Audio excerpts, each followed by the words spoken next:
ಕ್ರಿಸ್ತನಲ್ಲಿ ಪ್ರೀತಿಯ ಸಹೋದರರೇ, ನಿಮ್ಮೆಲ್ಲರಿಗೂ ನಮ್ಮ ಕರ್ತನ ನಮ್ಮ ರಕ್ಷಕನಾಗಿರುವ ಯೇಸು ಕ್ರಿಸ್ತನ ನಾಮದಲ್ಲಿ ನಿಮ್ಮೆಲ್ಲರೂ ಕೂಡ ವಂದನೆಗಳನ್ನ ಹೇಳ್ಕೊಡುತ್ತೇನೆ.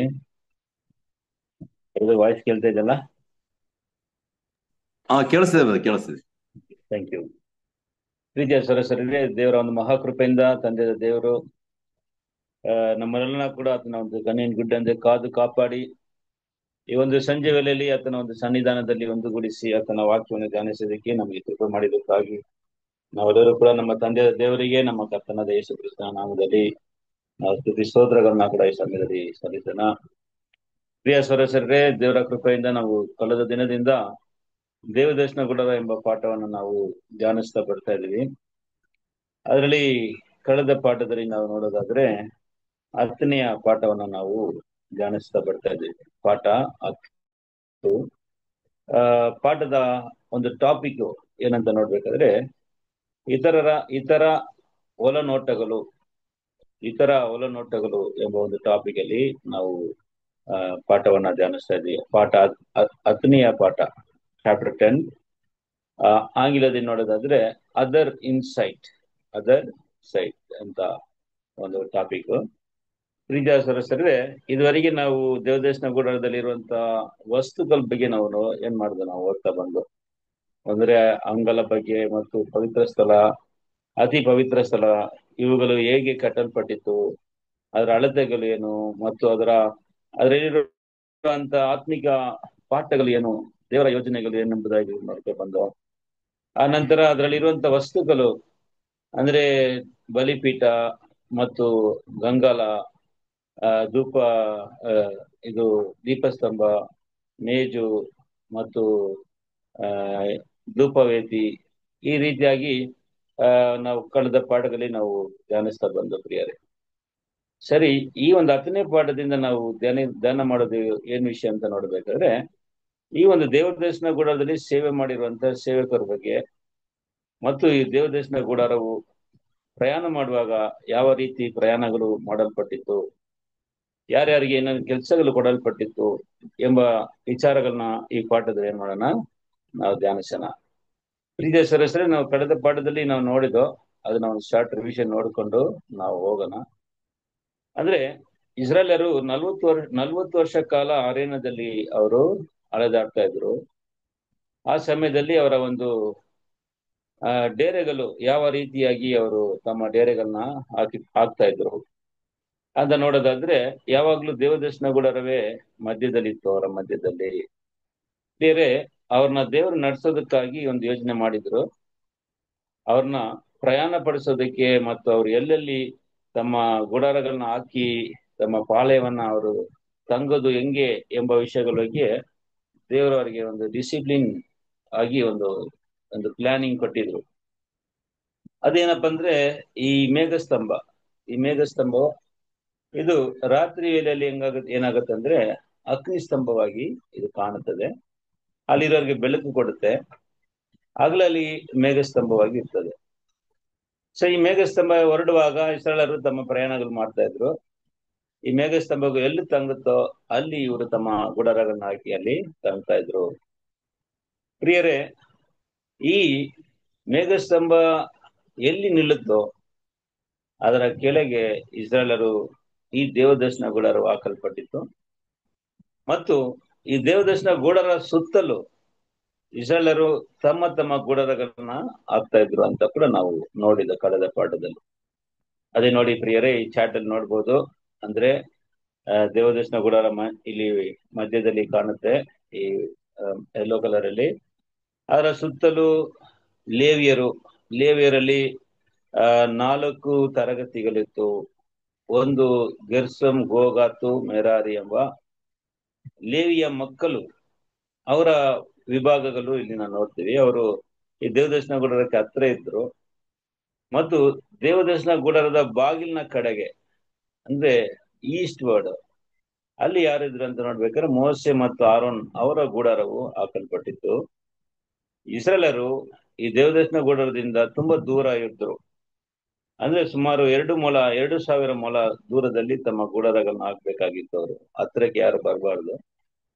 ಅದರಲ್ಲಿ ಇದರ ವಿಚಾರವಾಗಿ ನಾವು ಅರಣ್ಯಕಾಂಡ 2ನೇ ಅಧ್ಯಾಯದಲ್ಲಿ ವಾಕ್ಯಗಳು ಒಂದನೇ ಅಧ್ಯಾಯ ಮತ್ತು 1ರಿಂದ 3ನೇ ಅಧ್ಯಾಯವರೆಗೆ ಅವರ ಕ್ಯಾಂಪಿಂಗ್ ಸಿಸ್ಟಮ್ ಬಗ್ಗೆ, the arrangement of the camp of ಇಸ್ರೇಲರ ಒಂದು ಆ ಡೇರೆಗಳು ಯಾರ್ಯಾರು ಯಾವ ದಶೆಯಲ್ಲಿ ಆಗ್ಬೇಕೆಂಬ ವಿಚಾರಗಳನ್ನ ಅಲ್ಲಿ ಕೊಡಲ್ಪಟ್ಟಿದೆ. ನೀವು ಅಲ್ಲಿ ಕೂಡ ನಾವು ಓದ್ಕೋಬಹುದು. ಸರಿ ಪ್ರಿಯರೇ, ಈಗ ನಾವು ಕಳೆದ ಪಾಠದಲ್ಲಿ ನೋಡುವಂತ ಮುಖ್ಯವಾದ ವಿಷಯ ಏನಪ್ಪಾ ಅಂದ್ರೆ, ಈ ದೇವದರ್ಶನ ಗುಡದಲ್ಲಿ ಸೇವೆ ಮಾಡೋದಕ್ಕಾಗಿ ದೇವರು ಲೇವಿಯನ್ನ ಏನ್ ಮಾಡಿದ್ರು, ಆರಿಸ್ಕೊಂಡ್ರು ಅಂತ ನೋಡ್ತೀವಿ. ಪ್ರಿಯ ಸರಸರೇ, ಅಂದ್ರೆ ಇಸ್ರೇಲನ್ನ ದೇವರು ಐಗುಪ್ತ ದೇಶದಿಂದ ಬಿಡುಗಡೆ ಮಾಡುವಾಗ ಅಲ್ಲಿ ಮುಖ್ಯವಾಗಿ ದೇವರು ಏನ್ ಮಾಡೋದಂದ್ರೆ, ಇಸ್ರೇಲ್ ಅಲ್ಲಿ ಹುಟ್ಟುವಂತ ಎಲ್ಲಾ ಚೊಚ್ಚಲ ಮಕ್ಕಳು ದೇವರಿಗೆ ಸೇರಿದವರು, ಎಲ್ಲಾ ಚೊಚ್ಚಲ ಮಕ್ಕಳು ದೇವರಿಗೆ ಸೇರಿದವರಾಗಿದ್ರು. ಆದ್ರೆ ದೇವರಿಗೆ ಏನ್ ಮಾಡ್ತಾರೆ ಅಂದ್ರೆ, ಕೆಲವು ಕಾಲಗಳಾದ ಮೇಲೆ ದೇವರು ಚೊಚ್ಚಲ ಮಕ್ಕಳಿಗೆ ಬದಲಾಗಿ ದೇವಿಯನ್ನ ದೇವರು ಈ ಸೇವೆಗಾಗಿ ಆರಿಸ್ಕೊಂಡ್ರು ಅಂತ ನಾವು ನೋಡ್ತೀವಿ. ಆ ಒಂದು ವಾಕ್ಯ ಕೂಡ ನಾವು ಓದ್ಕೊಂಡು ಹೋಗೋಣ. ಅರಣ್ಯಕಾಂಡ 3ನೇ ಅಧ್ಯಾಯದಲ್ಲಿ 12ನೇ ವಾಕ್ಯವನ್ನ ಓದೋಣ. ಅರಣ್ಯಕಾಂಡ 3ನೇ ಅಧ್ಯಾಯ 12ನೇ ವಾಕ್ಯವನ್ನ ಓದ. ಯೆಹೋವನು ಮೋಶೆಗೆ, ನಾನು ಇಸ್ರಾಯೇಲರಲ್ಲಿ ಚೊಚ್ಚಲಾದ ಗಂಡಸರಿಗೆ ಬದಲಾಗಿ ಲೇವಿಯರನ್ನೇ ತೆಗೆದುಕೊಂಡಿದ್ದೇನೆಂದು ತಿಳಿದುಕೋ. ಆದದರಿಂದ ಲೇವಿಯರು ನನ್ನ ಸ್ವಕೀಯವಾದ ಸ್ವತ್ತು. ನೋಡಿದ ಪ್ರೀತಿಯ ಸಹೋದರರೇ, ಅಂತ ನೋಡ್ಬೇಕಾದ್ರೆ ಈ ಚೊಚ್ಚಲ ಮಕ್ಕಳ ಬದಲಾಗಿ ಲೇವಿಯರನ್ನ ದೇವರು ಏನ್ ಮಾಡಿದ್ರು, ಆರಿಸ್ಕೊಂಡ್ರು ಅಂತ ನಾವು ನೋಡ್ತೀವಿ. ಪ್ರೀತಿಯ ಸಹೋದರರೇ, ಪ್ರಿಯರೇ, ಈಗ ನಾವು ನೋಡೋದಾದ್ರೆ ಪ್ರೀತಿಯ ಸಹೋದರರೇ, ಲೇವಿಯರಲ್ಲಿ ಹೆಂಗಿತ್ತು ಅಂತ ನೋಡ್ಬೇಕಾದ್ರೆ, ಲೇವಿಯರಲ್ಲಿ ಪ್ರಿಯರೇ 4 ವಂಶಗಳು ಅಥವಾ 4 ತರಗತಿಗಳಿದ್ರು. ಅದು ಯಾರಂತ ನೋಡ್ಬೇಕಾದ್ರೆ ಲೇವಿಯ ಮಕ್ಕಳು. ಅದು ಓದನ ವಾಕ್ಯ 3ನೇ ಅಧ್ಯಾಯದಲ್ಲಿ 17ನೇ ವಾಕ್ಯವನ್ನ ನಾವು ಓದೋಣ. 17th verse. ಲೇವಿಯ ಮಕ್ಕಳು ಯಾರೆಂದರೆ ಗೇರ್ಷೋನ್, ಕೆಹಾತ್, ಮೆರಾರಿ ಇವರೇ. ಗೋತ್ರ ಸ್ಥಾಪಕರಾದ ಗೇರ್ಷೋನನ ಮಕ್ಕಳು. ಸಾಕು, 17ನೇ ವಾಕ್ಯ ಮಾತ್ರ ನಮಗೆ ಸಾಕು. ಏನಂದ್ರೆ ಲೇವಿಯರ ಕುಮಾರರು ಮಕ್ಕಳು ಯಾರಂತ ನೋಡ್ಬೇಕಾದ್ರೆ ಗೆರ್ಸಮ್, ಗೋಗಾತು ಮತ್ತು ಮೆರಾರಿ. ಪ್ರಿಯರೇ, ಈ ಮೂವರು ಲೇವಿಯರ ಮಕ್ಕಳು. ಈ ಗೋಗಾತಿಂದ ದೇವ್ರು ಏನ್ ಮಾಡ್ತಾರೆ, ಇನ್ನೊಂದು ವಿಭಾಗ ಮಾಡ್ತಾರೆ ನೋಡಿ. ಗೆರ್ಸಮ್, ಗೋಗಾತು, ಮೆರಾರಿ. ಈ ಗೋಗಾತಿಂದ ಇನ್ನೊಂದು ವಿಭಾಗ ಅಂತ ಯಾರಂತ ನೋಡ್ಬೇಕಾದ್ರೆ ಅದೇ ಅಮ್ರಾಮ್, ಅಂದ್ರೆ ಮೋಸೆ ಮತ್ತು ಆರೋನನ ತಂದೆ ಅಮ್ರಾಮ್ನ ನೋಡ್ತೀವಿ. 19ನೇ ವಾಕ್ಯವನ್ನ ಓದೋಣ. ಗೋಗಾತಿಂದ ಬಂದಂತ ಒಂದು ಇವ್ರು ಯಾರಂತ ನೋಡ್ಬೇಕಾದ್ರೆ ಅಮ್ರಾಮ ಮಕ್ಕಳೇ ಮೋಸೆ ಮತ್ತು ಆರೋನ. 19 ಗೋತ್ರ ಸ್ಥಾಪಕರಾದ ಕೆಹಾತನ ಮಕ್ಕಳು ಅಮ್ರಾಮ್, ಇಚ್ಚಾರ್, ಹೆಬ್ರೋನ್, ಉಜ್ಜೇಲ್ ಎಂಬುವರು. ನೋಡಿದ್ರೆ ಪ್ರೀತಿಯ ಸದಸ್ಯರೇ, ಗೋಗಾತಿಯರ ಕುಟುಂಬದ ಪ್ರಕಾರ ನೋಡ್ಬೇಕಾದ್ರೆ ಅಮ್ರಾಮನು ಯಾರಂತ ನೋಡ್ಬೇಕಾದ್ರೆ ಮೋಸೆ ಮತ್ತು ಆರೋನನ ತಂದೆ ಅಂತ ನೋಡ್ತೀವಿ. ನೋಡಿ, ಈ ಚಾಟಲ್ಲಿ ಲೇವಿಯರಿಂದ ಗೋಗಾತಿಂದ ಅಮ್ರಾಮನ ಮಕ್ಕಳು ಆರೋನ್ ಮತ್ತು ಮೋಸೆ. ಏಕೆಂದ್ರೆ ಈಗ ನೋಡಿ, 4 ವಿಭಾಗಗಳು ಆಗಿದ್ದೆ. ಅರೋನ್ ಮತ್ತು ಅವನ ಮಕ್ಕಳಿಗೆ ದೇವರೇನ್ ಮಾಡುದು ಅಂತ ನೋಡ್ಬೇಕಾದ್ರೆ ಯಾಜಕ ಸೇವೆನ ಅವನಿಗೆ ಕೊಟ್ಟು, ಯಾಜಕ ಸೇವೆ. ಲೇವಿಯರಲ್ಲಿ ಆರೋನ್ ಮತ್ತು ಅವನ ಕುಟುಂಬವನ್ನ ದೇವರು ವಿಭಾಗ ಸಪರೇಟ್ ಮಾಡಿ ಅವ್ರಿಗೆ ಏನ್ ಮಾಡುದಂತ ನೋಡ್ಬೇಕಾದ್ರೆ ಯಾಜಕ ಸೇವೆನ ಕೊಟ್ಟಿದ್ರು ಅಂತ ನಾವು ನೋಡ್ತೀವಿ. ಅದೇ ನಾವು ಕಳೆದ ಪಾಠದಲ್ಲಿ ಕೂಡ ನಾವು ನೋಡುದು. ಸರಿ, ಈಗ ಏನ್ ಮಾಡೋದಂದ್ರೆ ಪ್ರೀತಿಯ ಸದಸ್ಯರೇ, ಈ ಒಂದು ಸಾಮಾನುಗಳನ್ನ, ಅಂದ್ರೆ ಈ ಒಂದು ದೇವದರ್ಶನ ಗೂಡಾರನ ದೇವ್ರು ಏನ್ ಮಾಡಿದ್ರಂದ್ರೆ ಕಂಪ್ಲೀಟ್ ಆಗಿ ಇದನ್ನ ಕವರ್ ಮಾಡಿಟ್ಟಿದ್ರು. ಅಂದ್ರೆ ಹೊರಗಡೆಯಿಂದ ನೋಡೋರಿಗೆ ಯಾರಿಗೂ ಕೂಡ ಈ ದೇವದರ್ಶನ ಗೂಡದಲ್ಲಿರುವಂತ ಒಳಗನ ಆ ಒಂದು ಅದ್ಭುತವಾದ ಅಲಂಕಾರವಾದ ಆ ವಸ್ತುಗಳು, ಚಿನ್ನದಿಂದ ಮಾಡಲ್ಪಟ್ಟಂತ ವಸ್ತುಗಳು ಯಾರಿಗೂ ಕೂಡ ಕಾಣೋದಕ್ಕೆ ದೇವರೇನ್ ಮಾಡಿಲ್ಲ, ಅನುಮತಿ ಮಾಡಿಲ್ಲ. ಪ್ರಿಯರೇ, ದೇವರು ಇದನ್ನ ಏನ್ ಮಾಡಿದ್ರು, ತುಂಬಾ ಹಲವಾರು ತೆರೆಗಳಿಂದ ದೇವರು ಇದನ್ನ ಏನ್ ಮಾಡಿದ್ರು ಅಂದ್ರೆ, ಪ್ರೀತಿಯ ಸದಸ್ಯರೇ, ಇದನ್ನ ಕಂಪ್ಲೀಟ್ ಆಗಿ ಕವರ್ ಮಾಡಿಟ್ಟಿದ್ರು. ಅದರಿಂದ ಹೊರಗಡೆ ಯಾರು ಕೂಡ ನೋಡಕ್ಕಾಗಲ್ಲ ಒಳಗಡೆ ಇರೋದನ್ನ. ಈವನ್ ಲೇವಿಯರು ಕೂಡ, ಪ್ರೀತಿಯ ಸದಸ್ಯರೇ, ಲೇವಿಯರು ಕೂಡ ಈ ದೇವದರ್ಶನ ಗುಡಾರದಲ್ಲಿ ಬರೀ ಅಂಗಳದವರೆಗೆ ಮಾತ್ರ ಬರಬಹುದು. ಇಲ್ಲಿರುವಂತ ವಸ್ತುಗಳನ್ನ ಅವ್ರು ಏನ್ ಮಾಡ್ಬೋದು, ಉಪಯೋಗ ಮಾಡ್ಬೋದು. ಆದ್ರೆ ಪವಿತ್ರ ಸ್ಥಳಕ್ಕೆ ಬರೋದಕ್ಕೆ ಲೇವಿಯರಿಗೂ ಕೂಡ ಅನುಮತಿ ಇಲ್ಲ. ಅದರಲ್ಲಿ ಆರೋನ್ ಮತ್ತು ಅವನ ಕುಟುಂಬ, ಅವನ ಮಕ್ಕಳಿಗೆ ಮಾತ್ರವೇ ಇದರಲ್ಲಿ ಬರೋದಕ್ಕೆ ಅವಕಾಶ ಇತ್ತು. ಆದ್ರಿಂದ ದೇವರು ಇದನ್ನ ಏನ್ ಮಾಡಿಟ್ಟಿದ್ರು ಅಂತ ನೋಡ್ಬೇಕಾದ್ರೆ, ಹೊದಿಕೆಗಳಿಂದ ಇದನ್ನ ದೇವರು ಹೊದಿಸಿದ್ರು. ಅದರಿಂದ ಹೊರಗಡೆಯಿಂದ ನೋಡೋರಿಗೆ ಇದು ಅಷ್ಟು ಚಂದವಾಗಿ ಕಾಣೋದಿಲ್ಲ. ಯಾಕೆಂದ್ರೆ ಇದನ್ನ ಮೇಲಿನ ಒಂದು ತೆರೆ ನೋಡ್ಬೇಕಾದ್ರೆ, ಹೊದಿಕೆ ನೋಡ್ಬೇಕಾದ್ರೆ, ಇದು ಕಡಲ ಹಂದಿಯ ಚರ್ಮದಿಂದ ಮಾಡಲ್ಪಟ್ಟಿರೋದ್ರಿಂದ ನೋಡೋರಿಗೆ ಇದರ ಅಂದ ಚಂದವು ಅದರ ಏನಾಗಲ್ಲ, ಕಾಣೋದಿಲ್ಲ. ಹೊರಗೆಯಿಂದ ನೋಡೋರಿಗೆ ಅದು ಒಂದು ಚಂದವಿಲ್ಲದ ಹಾಗೆ, ಒಂದು ಸುಂದರವಿಲ್ಲದ ಹಾಗೆ ಏನಾಗುತ್ತೆ, ಅದು ಕಾಣುತ್ತೆ ಅವರಿಗೆ. ಸರಿ ಪ್ರಿಯರೇ, ಸರಿ, ಪ್ರಯಾಣ ಮಾಡುವಂತ ಸಮಯದಲ್ಲಿ ಆದ್ರೂ ಇದನ್ನ ನೋಡ್ಬೋದ ಅವರು ಯಾರಾದ್ರೂ, ಪ್ರೀತಿಯ ಸದಸ್ಯರೇ? ಇದನ್ನ ಒಂದ್ ಕಡೆಯಿಂದ ಇನ್ನೊಂದು ಕಡೆಗೆ ಇದನ್ನ ತೆಗೆದುಕೊಂಡು ಹೋಗ್ಬೇಕಾದ್ರೆ, ಪ್ರಯಾಣ ಮಾಡ್ಬೇಕಾದ್ರೆ, ಆ ಸಮಯದಲ್ಲಿ ಕೂಡ ಯಾರಾದ್ರೂ ನೋಡ್ಬೋದಾ, ನೋಡೋದಕ್ಕೆ ಅವಕಾಶಗಳಿತ್ತ ಅಂತ ನೋಡ್ಬೇಕಾದ್ರೆ, ದೇವರು ಅದನ್ನ ಅನುಮತಿನೇ ಮಾಡಿಲ್ಲ.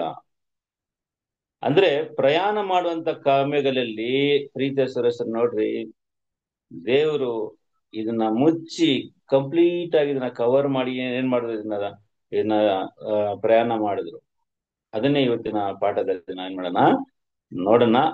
ಯಾವ ಯಾವ ವಸ್ತುಗಳು ಯಾವ್ಯಾವ ರೀತಿಯಾಗಿ ದೇವರದನ್ನ ಮುಚ್ಚಿದ್ರು ಮತ್ತು ಯಾರ್ಯಾರದನ್ನ ತಗೊಂಡು ಹೋದ್ರು ಏನಂತ ಏನ್ ಮಾಡೋಣ, ಈಗ ನಾವು ನೋಡೋಣ.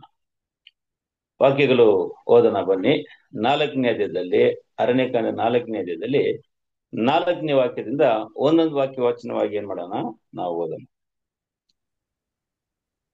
ದೇವದರ್ಶನದ ಗುಡಾರದ ವಿಷಯದಲ್ಲಿ ಕೆಹಾತ್ಯರು ಮಾಡಬೇಕಾದ ಕೆಲಸ ಯಾವೆಂದರೆ, ಅವರು ಮಹಾಪರಿಶುದ್ಧ ವಸ್ತುಗಳನ್ನು ನೋಡಿಕೊಳ್ಳಬೇಕು. ಪ್ರಿಯ ಸದಸ್ಯರೇ, ಈ ದೇವದರ್ಶನ ಗುಡಾರದಲ್ಲಿ ಸೇವೆಯಲ್ಲಿ ಮಾಡಬೇಕಾದ ಕೆಲಸಗಳಲ್ಲಿ ಗೋಗಾತಿಯರಿಗೆ ತುಂಬಾ ಅತಿ ಪವಿತ್ರವಾದ, ಪರಿಶುದ್ಧವಾದ ಕೆಲಸಗಳು ಕೊಡಲ್ಪಟ್ಟಿತ್ತು. ಅದೇನಪ್ಪ ಅಂದ್ರೆ, ಅವರು ಇಲ್ಲಿರುವಂತ ಸಾಮಾನುಗಳನ್ನ ಅವ್ರು ಹೊತ್ಕೊಂಡು ಹೋಗ್ಬೇಕು. ಅಂದ್ರೆ ಯಜ್ಞವೇದಿ, ಆಮೇಲೆ ಗಂಗಾಲ, ಧೂಪವೇದಿ, ದೀಪಸ್ತಂಭ, ಧೂಪವೇದಿ, ಮೇಜು ಮತ್ತು ಈ ಮಂಜುಷ, ಇವುಗಳೆಲ್ಲ ಕೂಡ ಅವ್ರೇನ್ ಮಾಡ್ಬೇಕು, ಅವರ ಒಂದು ಇನ್ಚಾರ್ಜ್ ಅವ್ರು ಹೊತ್ಕೊಂಡು ಹೋಗ್ಬೇಕು.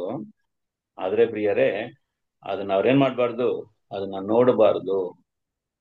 ಆದ್ರೆ ಇದನ್ನ ಮುಚ್ಚುವಂತ ಕೆಲಸಗಳು ಯಾರು ಮಾಡ್ಬೇಕಂದ್ರೆ, ಆರೋನ್ ಮತ್ತು ಅವನ ಮಕ್ಕಳು. 5ನೇ ವಾಕ್ಯವನ್ನ ಓದಿ. ಈಗ ಯಾವ ರೀತಿಯಾಗಿ ಇದನ್ನ ಮುಚ್ಚಿದ್ರು, ಇದ್ರಲ್ಲಿ ನಮ್ಗೆ ಏನ್ ಪಾಠ ಇದೆ, ದೇವರ ಒಂದು ಯೋಜನೆ ಇದರಲ್ಲಿ ದೇವರು ಏನ್ ಇಟ್ಟಿದ್ದಾರೆ ಎಂಬುದನ್ನ ನಾವೇನ್ ಮಾಡೋಣ, ನಾವು ನೋಡೋಣ. ವಾಕ್ಯ ಓದ್ರಿ. ಈಗ ಮೊದಲನೇದಾಗಿ ಮಂಜುಷವನ್ನ ಏನ್ ಮಾಡ್ಬೇಕು, ಅವ್ರು ಮುಚ್ಚಬೇಕು. ಯಾವ ರೀತಿಯಾಗಿ ಮುಚ್ಚಬೇಕು ಎಂಬುದಾಗಿ ಅಲ್ಲಿ ಹೇಳಲ್ಪಟ್ಟಿದೆ. ವಾಕ್ಯ ಓದೋಣ. 4ನೇ ಅಧ್ಯಾಯದಲ್ಲಿ 5ನೇ ವಾಕ್ಯವನ್ನ ಓದೋಣ. ದಂಡು ಹೊರಡುವಾಗ ಆರೋನನು ಅವನ ಮಕ್ಕಳು ಒಳಗೆ ಬಂದು ಮಹಾಪವಿತ್ರ ಸ್ಥಾನವನ್ನು ಮರೆಮಾಡುವ ತೆರೆಯನ್ನು ಇಳಿಸಿ ಅದರಿಂದ ಆಜ್ಞಾಶಾಸನಗಳ ಮಂಜೂಷವನ್ನು ಮುಚ್ಚಿಬಿಟ್ಟು ಅದರ ಮೇಲೆ ತೊಗಲನ್ನು, ನೀಲಿ ಬಟ್ಟೆಯನ್ನು ಹೊದಿಸಿ. ಮುಗೀತಾ? 5ನೇ ವಾಕ್ಯ ನೋಡ್ಬೇಕು. ಪ್ರಕಾಶ್ ಬದ ವಾಯ್ಸ್ ಸ್ವಲ್ಪ ಸೌಂಡ್ ಕಡಿಮೆ ಇದೆ ಅಲ್ಲ ಬದ? ಸೌಂಡ್ ಕೇಳಿಸ್ತಿಲ್ಲ ಬದ. ಪ್ರಕಾಶ್ ಬದ ಸೌಂಡ್ ಕೇಳಿಸ್ತಿಲ್ಲ. ಪ್ರಕಾಶ್ ಬದ ಸೌಂಡ್ ಕೇಳಿಸ್ತಾ ತುಂಬಾ. ಹತ್ರ ಇಟ್ಕೊಂಡು ಓದಿ ಬದ, ಪ್ರಕಾಶ್ ಬದ. ಫೋನ್ ಹತ್ರ ಇಟ್ಕೊಂಡು. ಸರಿ ಆಯ್ತು. ಈಗ ಸ್ವಲ್ಪ ಕೇಳ್ತಾ ಇದೆ.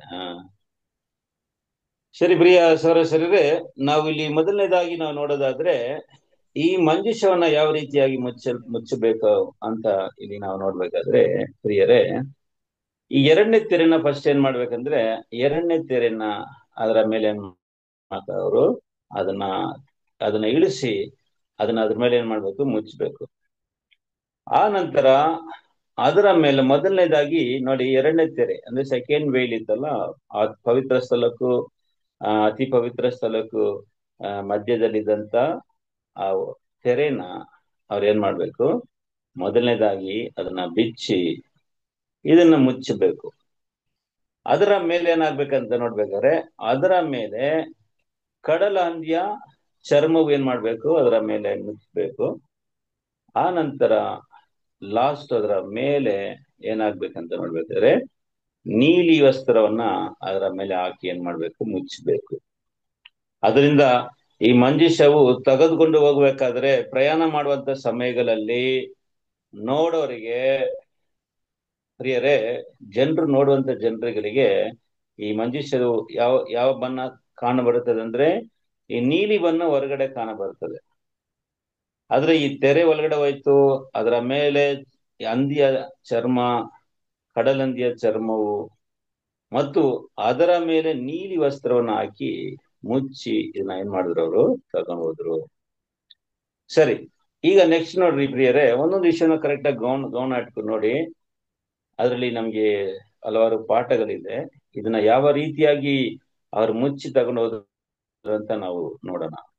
ಸೊ ನೆಕ್ಸ್ಟ್ ಮೊದಲನೇದಾಗಿ ಮಂಜೂಷವು ಮುಚ್ಚಲ್ಪಟ್ಟಿತ್ತು. ಮಂಜೂಷವು ಯಾವ ರೀತಿ ಅಂತ ನೋಡ್ಬೇಕಾದ್ರೆ, ತೆರೆ ಹಾಕಿದ್ರು ಮಸ್ಟು, ಎರಡನೇ ತೆರೆ ಹಾಕಿ ಮುಚ್ಚಿದ್ರು. ಅದರ ಮೇಲೆ ಕಡಲಂದಿಯ ಚರ್ಮ, ಅದರ ಮೇಲೆ ನೀಲಿ ವಸ್ತ್ರವನ್ನ ಹಾಕಿ ಅದನ್ನ ಮುಚ್ಚಿ ಅದನ್ನ ತಂದು. ನೆಕ್ಸ್ಟ್ ಈಗ ಓದೋಣ, 7ನೇ ವಾಕ್ಯವನ್ನ ಓದ್ರಿ.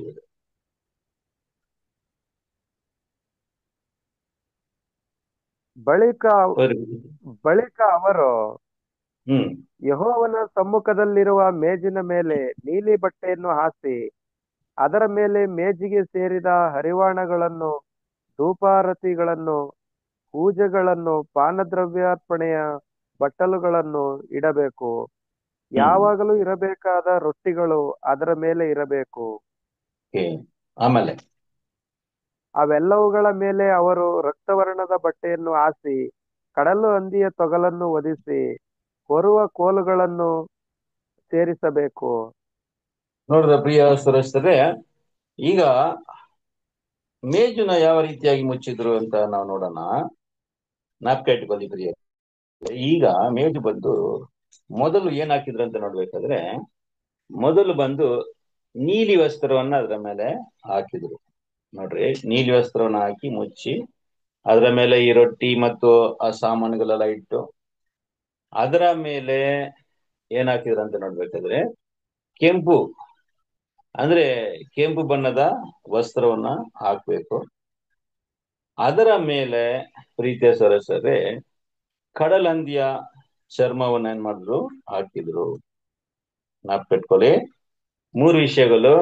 ಒಂದು ನೀಲಿ, ಫಸ್ಟ್ ಬಂದು ನೀಲಿ ವಸ್ತ್ರ, ಅದರ ಮೇಲೆ ಕೆಂಪು ವಸ್ತ್ರ ಮತ್ತು ಅದರ ಮೇಲೆ ಪ್ರಿಯ ಸಹೋದರರೇ ಈ ಕಡಲಂದಿಯ ಚರ್ಮ ಹಾಕಲ್ಪಟ್ಟಿತ್ತು. ಆದ್ರಿಂದ ಇದನ್ನ ನೋಡೋರಿಗೆ ಹೊರಗಡೆ ನೋಡೋರಿಗೆ ಏನ್ ಕಾಣುತ್ತಂದ್ರೆ, ಇದು ಮೇಲೆ ಬಂದು ಕಡಲಂದಿಯ ಚರ್ಮ ಕಾಣ್ಪಡ್ತದೆ.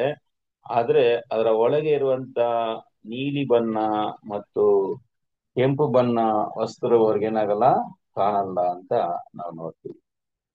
ಸೊ ಇದು ಮೇಜುನ ಈ ರೀತಿಯಾಗಿ ಮುಚ್ಚಬೇಕು. ಸೊ ನೆಕ್ಸ್ಟ್ ಓದೋಣ. ಈಗ ಧೂಪವೇದಿ, ದೀಪಸ್ತಂಭವನ್ನ ಯಾವ ರೀತಿಯಾಗಿ ಮುಚ್ಚಿದ್ರು ಅಂತ ನಾವು ನೋಡೋಣ. 9ನೇ ವಾಕ್ಯವನ್ನ ಓದ್ರಿ.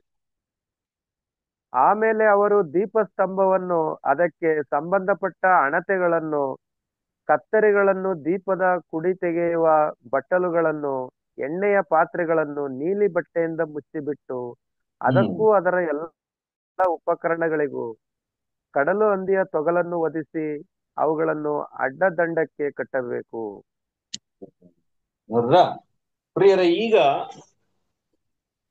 ಈ ದೀಪಸ್ತಂಭವನ್ನ ಯಾವ ರೀತಿಯಾಗಿ ಮುಚ್ಚಬೇಕು ಅಂತ ನೋಡ್ಬೇಕಾದ್ರೆ ಮೊದಲು ಅದರ ಮೇಲೆ ನೀಲಿ ವಸ್ತ್ರವನ್ನ ಅದರ ಮೇಲೆ ಏನ್ ಮಾಡಬೇಕು, ಅವರು ಹಾಕಬೇಕು.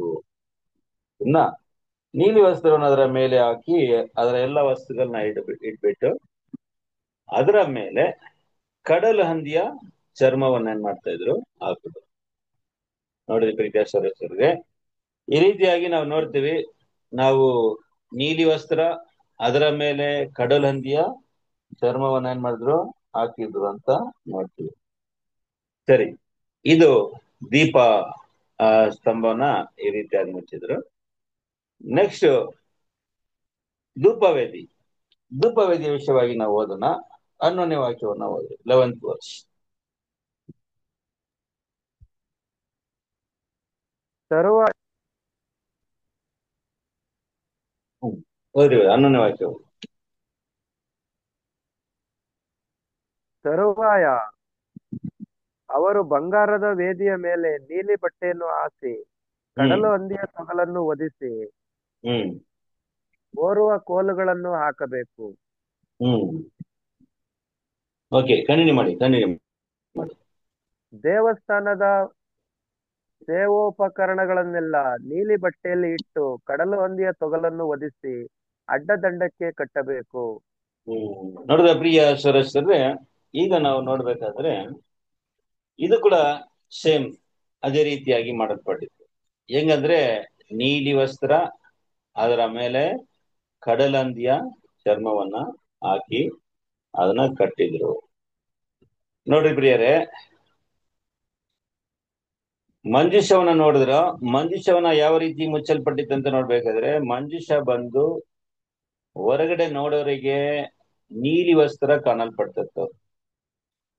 ಆದ್ರೆ ಪವಿತ್ರ ಸ್ಥಳದಲ್ಲಿದ್ದಂತ ವಸ್ತುಗಳು, ಒಂದು ದೀಪಸ್ತಂಭ, ಮೇಜು ಮತ್ತು ಈ ಒಂದು ಧೂಪವೇದಿ, ಇವುಗಳೆಲ್ಲವೂ ಕೂಡ ನೋಡೋರಿಗೆ, ಹೊರಗೆಯಿಂದ ನೋಡೋರಿಗೆ ಈ ಕಡಲಂದಿಯ ಚರ್ಮನೆ ಅವರಿಗೆ ಕಾಣ್ತಾ ಇತ್ತು. ಆದ್ರೆ ಅದರ ಒಳಗೆ ಇದ್ದಂತ ನೀಲಿ ವಸ್ತ್ರ ಕಾಣಲ್ಲ. ಮತ್ತು ಈ ಮೇಜಿಗೆ ಮಾತ್ರ ಒಂದು ಎಕ್ಸ್ಟ್ರಾ ಅಡಿಷನಲ್ ಆಗಿ ಒಂದು ವಸ್ತ್ರವನ್ನು ಹಾಕಕ್ಕೆ ಹೇಳಿದ್ರು ದೇವರು. ನೋಡಿ, ಪವಿತ್ರ ಸ್ಥಳದಲ್ಲಿ ಇದ್ದಂತ ವಸ್ತುಗಳನ್ನ, 3 ವಸ್ತುಗಳಲ್ಲಿ ದೀಪಸ್ತಂಭ ಮತ್ತು ಧೂಪವೇದಿನ ಒಂದೇ ರೀತಿಯಾಗಿ ಮುಚ್ಚಿದ್ರು. ಅಂದ್ರೆ ಮೊದಲು ನೀಲಿ ವಸ್ತ್ರ, ಅದರ ಮೇಲೆ ಕಡಲಂದಿಯ ಚರ್ಮ. ಆದ್ರೆ ಮೇಜಿಗೆ ಮಾತ್ರ ಒಂದು ಅಡಿಷನಲ್ ಆಗಿ ಒಂದು ಎಕ್ಸ್ಟ್ರಾ ಕೆಂಪು ಬಣ್ಣದ ವಸ್ತ್ರವನ್ನ ಕೂಡ ಅದು ಹಾಕಲ್ಪಟ್ಟಿದೆ ಅಂತ ನೋಡ್ತೀವಿ. ಸರಿ, ಈಗ ಹಾಗೆ ನಾವೇನ್ ಮಾಡೋಣ, ಹೊರಗೆ ಬರೋಣ, ಪವಿತ್ರ ಸ್ಥಳಕ್ಕೆ ನಾವು ಬರೋಣ. ಸರಿ, ಗಂಗಲಕ್ಕೆ ನಾವೇನ್ ಮಾಡೋಣ, ಅಂಗಲಕ್ಕೆ ಬರೋಣ. ಅಂಗಲದಲ್ಲಿ ಇದ್ದಂತ ವಸ್ತು ಏನಲ್ಲ ಅಂತ ನೋಡ್ಬೇಕಾದ್ರೆ ಒಂದು ಯಜ್ಞವೇದಿ ಮತ್ತು ನೀರಿನ ಒಂದು ತೊಟ್ಟಿ, ಅಂದ್ರೆ ಗಂಗಾಲ. ಇದನ್ನ ಯಾವ ರೀತಿಯಾಗಿ ಮುಚ್ಚಿದ್ರು ಅಂತ ನಾವು ಹಂಗೆ ವಾಕ್ಯಗಳನ್ನ ಓದೋಣ. ಹಂಗೆ ಓದಿ ನೆಕ್ಸ್ಟ್ ವಾಕ್ಯವನ್ನ ಓದಿ, 13ನೇ ವಾಕ್ಯ.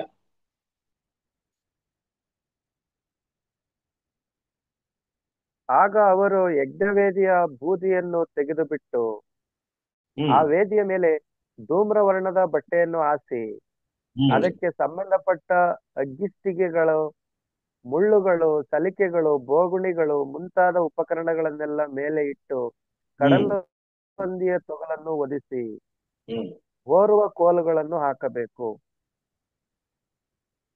ನೋಡ್ರಿ ಪ್ರಿಯರೇ, ಇಲ್ಲಿ ನೋಡ್ರಿ, ಈಗ ಯಜ್ಞವೇದಿಯ ವಿಷಯವಾಗಿ ನಾವು ನೋಡೋದಾದ್ರೆ ಪ್ರೀತಿಯ ಸದಸ್ಯರೇ, ಯಾವ ರೀತಿ ಅಂತ ನೋಡ್ಬೇಕಾದ್ರೆ ಯಜ್ಞವೇದಿನ ಏನ್ ಮಾಡ್ಬೇಕಂದ್ರೆ ಧೂಮ್ರ ವಸ್ತ್ರ, ನೋಡಿ ಜ್ಞಾಪಕ ಇಟ್ಕೊಳ್ಳಿ, ಧೂಮ್ರ ವಸ್ತ್ರ ಹಾಕ್ಬೇಕು. ಅದರ ಮೇಲೆ ಈ ಒಂದು ಕಡಲಂದಿಯ ಚರ್ಮವನ್ನ ಹಾಕಿಸಬೇಕು ಎಂಬುದಾಗಿ ನಾವು ನೋಡ್ತೀವಿ. ಇದು ಕೂಡ ಹೊರ್ಕೊಂಡು ಹೋಗ್ಬೇಕಾದ್ರೆ ಪ್ರಿಯರೇ, ಹೊತ್ಕೊಂಡು ಹೋಗುವಂತ ಸಮಯದಲ್ಲಿ ನೋಡೋರಿಗೆ ಈ ಒಂದು ಕಡಲಂದಿಯ ಚರ್ಮವು ಏನಾಗ್ತಾ ಇತ್ತು, ಕಾಣಲ್ಪಟ್ಟಿತ್ತು. ನೋಡಿ ಪ್ರಿಯರೇ, ಸರಿ, ಈಗ ನೆಕ್ಸ್ಟ್ ಇನ್ನು ಯಾವ್ದಿದೆ ಮುಚ್ಚೋದಕ್ಕೆ ಇನ್ನು ಯಾವ್ದು ಇದೆ ಅಂತ ನಾವು ನೋಡೋದಾದ್ರೆ ಗಂಗಾಲ.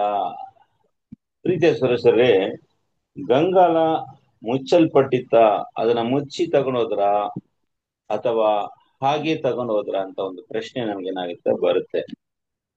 ಯಾಕಂದ್ರೆ ಗಂಗಾಲವನ್ನ ಯಾವ ರೀತಿ ಮುಚ್ಚಬೇಕು ಎಂಬ ವಿಷಯವನ್ನ ದೇವ್ರ ಏನ್ ಮಾಡಿಲ್ಲ, ಅಲ್ಲಿ ಹೇಳಿಲ್ಲ ನೋಡ್ರಿ. ಅದಕ್ಕೆ ಕೆಳಗಡೆ ಓದೋದಾದ್ರೆ ಪ್ರಿಯರೇ, ಗಂಗಾಲದ ವಿಷಯವಾಗಿ ದೇವ್ರೇನ್ ಮಾಡಿಲ್ಲ, ಅದನ್ನ ಯಾವ ರೀತಿ ಮುಚ್ಚಬೇಕು ಎಂಬುದನ್ನ ದೇವ್ರೇನ್ ಮಾಡಿಲ್ಲ, ತಿಳಿಸ್ಲಿಲ್ಲ. ನಾಪ್ ಕಟ್ಕೊಳ್ಳಿ. ಯಾಕೆ ತಿಳಿಸ್ಲಿಲ್ಲ ಅಂತ ನೋಡ್ಬೇಕಾದ್ರೆ ಪ್ರಿಯರೇ, ಇಲ್ಲಿ ಬೈಬಲ್ ಸೈಲೆಂಟ್ ಆಗ್ಬಿಡುತ್ತೆ. ಬೈಬಲ್ ಇಲ್ಲಿ ಏನಾಗುತ್ತೆ, ಸೈಲೆಂಟ್ ಆಗುತ್ತೆ. ಆದ್ರೆ ಮುಚ್ಚಿಲ್ವಾ ಅಂತ ಒಂದು ಪ್ರಶ್ನೆ ನಮ್ಗೆ ಏನಾಗುತ್ತೆ, ಬರುತ್ತೆ. ಖಂಡಿತ ಇದಕ್ಕೆ ಉತ್ತರ ಏನಪ್ಪಾ ಅಂತ ನೋಡ್ಬೇಕಾದ್ರೆ, ಇದನ್ನ ಮುಚ್ಚಲಿಲ್ಲ ಅಂತ ಅದಕ್ಕೆ ಉತ್ತರ. ಯಾಕಂದ್ರೆ ಮುಚ್ಚಿದ್ರೆ ಪ್ರೀತಿಯ ಸರಸರೇ, ಅದಕ್ಕೆ ದೇವರಲ್ಲಿ ಏನ್ ಮಾಡ್ತಾ ಇದ್ರು, ಹೇಳ್ತಾ ಇದ್ರು ಯಾವ ರೀತಿ ಅದನ್ನ ಮುಚ್ಚಬೇಕು ಎಂಬುದಾಗಿ ಹೇಳ್ತಾ ಇದ್ರು. ಆದ್ರೆ ನೋಡ್ರಿ, ಎಲ್ಲ ವಸ್ತುಗಳ ವಿಷಯವಾಗಿ ಏನ್ ಮಾಡಿದ್ದಾರೆ, ಹೇಳಿದ್ದಾರೆ ಯಾವ ರೀತಿ ಮುಚ್ಚಬೇಕು ಎಂಬುದಾಗಿ. ಆದ್ರೆ ಗಂಗಲ ವಿಷಯವಾಗಿ ದೇವ್ರ ಏನ್ ಮಾಡ್ಲಿಲ್ಲ, ಏನು ತಿಳಿಸ್ಲಿಲ್ಲ. ಕಾರಣ ಏನಪ್ಪಾ ಅಂತ ನೋಡ್ಬೇಕಾದ್ರೆ, ಅದನ್ನ ಮುಚ್ಚದೆ ಹಾಗೆ ಏನ್ ಮಾಡ್ರು, ಅದನ್ನ ಹೊತ್ಕೊಂಡು ಹೋದ್ರ ಅಂತ ನಾವು ನೋಡ್ತಿದ್ದೇವೆ. ನೋಡ್ರಿ ಪ್ರಿಯ ಸರಸರೇ, ಆದ್ದರಿಂದ ಆರೋನ್ ಮತ್ತು ಅವನ ಮಕ್ಕಳು ಏನ್ ಮಾಡ್ಬೇಕಂದ್ರೆ ಇದನ್ನ ಮುಚ್ಚಬೇಕು, ಬೇರೆ ಯಾರು ಕೂಡ ಅದನ್ನ ಮುಟ್ಬಾರ್ದು ಎಂಬುದಾಗಿ ದೇವರು ಅವರಿಗೆ ಏನ್ ಮಾಡಿದ್ರು, ಎಚ್ಚರಿಕೆ ಕೊಟ್ಟಿದ್ರು. ನೋಡಿ ವಾಕ್ಯ ಓದೋಣ. ನೋಡಿ 15ನೇ ವಾಕ್ಯ ಕೂಡ ಓದೋಣ. ಅದರಲ್ಲಿ 15th verse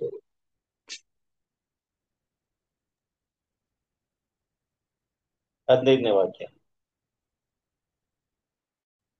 ದಂಡು ಹೊರಡುವ ಕಾಲದಲ್ಲಿ ಆರೋನನು ಅವನ ಮಕ್ಕಳು ದೇವಸ್ಥಾನದ ಎಲ್ಲಾ ಸಾಮಾನುಗಳನ್ನು ಮುಚ್ಚಿ ಸಿದ್ಧ ಮಾಡಿದ ನಂತರ ಕೆಹಾತ್ಯರು ಅವುಗಳನ್ನು ಹೊರುವುದಕ್ಕೆ ಬರಬೇಕು. ಇವರು ದೇವಸ್ಥಾನದ ಸಾಮಾನುಗಳನ್ನು ಮುಟ್ಟಬಾರದು. ಮುಟ್ಟಿದರೆ ಕಂಟಿನ್ಯೂ ಮಾಡಬಹುದು.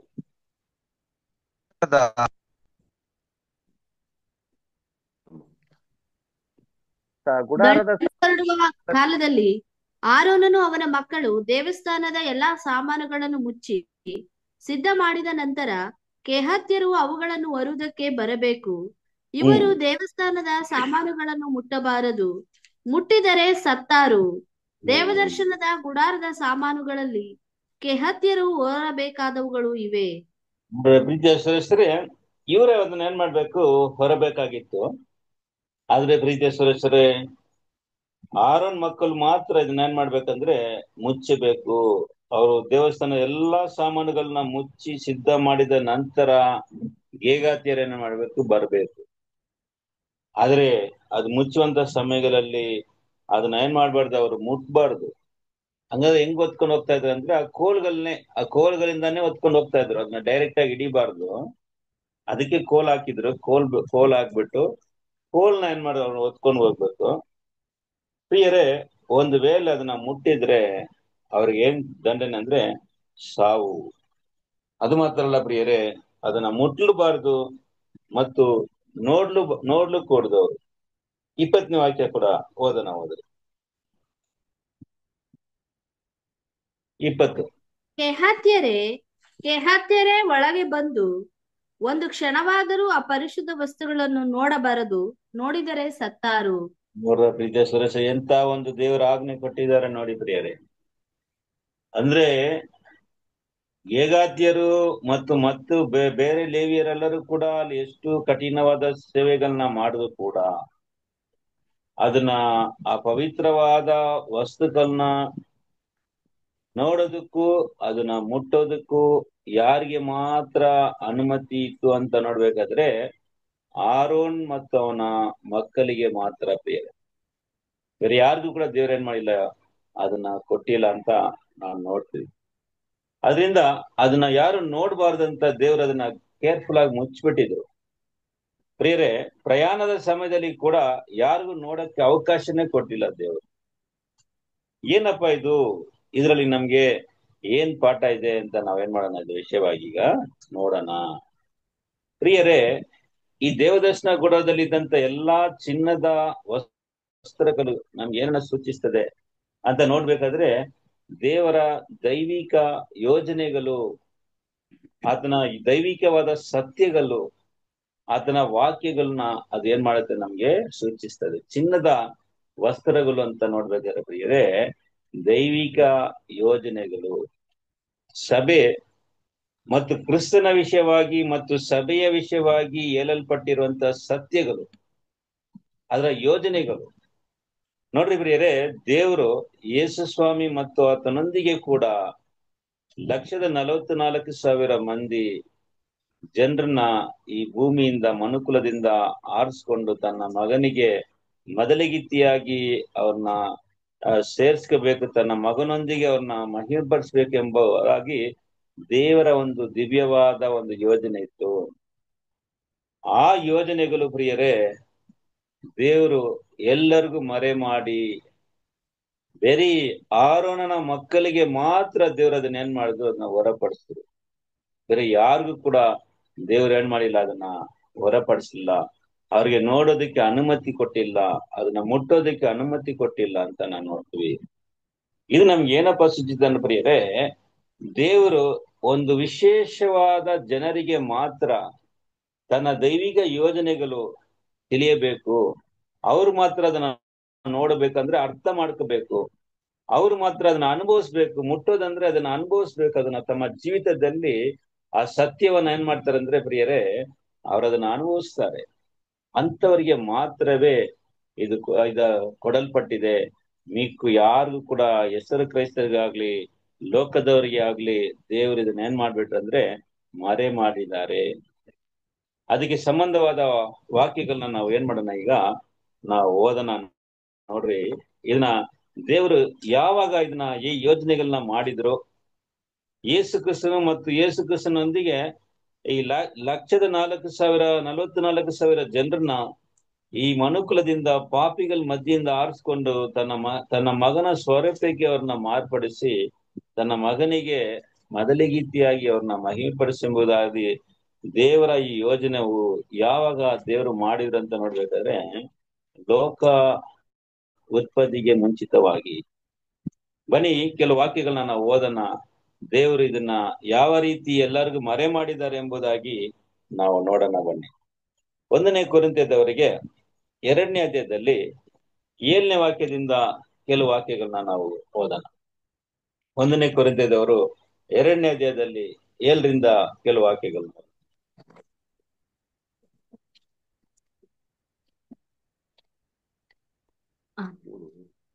First Corinthians 2nd chapter 7 onwards.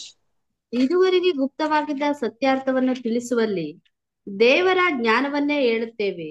ಅದು ಯಾವುದೆಂದರೆ, ದೇವರು ನಮ್ಮ ಮಹಿಮೆಗಾಗಿ ಲೋಕೋತ್ಪತ್ತಿಗಿಂತ ಮೊದಲೇ ನೇಮಿಸಿ ಇದುವರೆಗೆ ಮರೆ ಮಾಡಿದ ಜ್ಞಾನವೇ. ಪ್ರಿಯ ಸರಸರೇ, ಇದುವರೆಗೆ ಗುಪ್ತವಾಗಿದ್ದ ಸತ್ಯಾರ್ಥವನ್ನ ತಿಳಿಸುವಲ್ಲಿ ದೇವರ ಜ್ಞಾನವನ್ನ ಹೇಳುತ್ತೇವೆ. ಅದು ಯಾವುದೆಂದರೆ ಪ್ರಿಯ ಸರಸರೇ, ದೇವರು ತಮ್ಮ ಮಹಿಮೆಗಾಗಿ ಲೋಕ ಉತ್ಪತ್ತಿಗಿಂತ ಮೊದಲು ನೇಮಿಸಿದ ಆ ಮರೆಯಾದ ಜ್ಞಾನ. ಆ ಜ್ಞಾನ ಯಾವುದಂತ ನೋಡ್ಬೇಕಾದ್ರೆ ಅದೇ ಕ್ರಿಸ್ತನ ವಿಷಯವಾಗಿ ಮತ್ತು ಸಭೆಯ ವಿಷಯವಾಗಿ ದೇವರು ಮಾಡಿರುವಂತ ಆ ಒಂದು ಯೋಜನೆ. ನೋಡಿ, ನೆಕ್ಸ್ಟ್ ವಾಕ್ಯವನ್ನ ಓದ್ರಿ ಸಿಸ್ಟರ್. ಇದನ್ನು ಇಹಲೋಕಾಧಿಕಾರಿಗಳಲ್ಲಿ ಯಾರು ಅರಿಯಲಿಲ್ಲ. ಅರಿತಿದ್ದರೆ ಅವರು ಮಹಿಮೆಯುಳ್ಳ ಕರ್ತನನ್ನು ಶಿಲುಬೆಗೆ ಹಾಕಿಸುತ್ತಿರಲಿಲ್ಲ.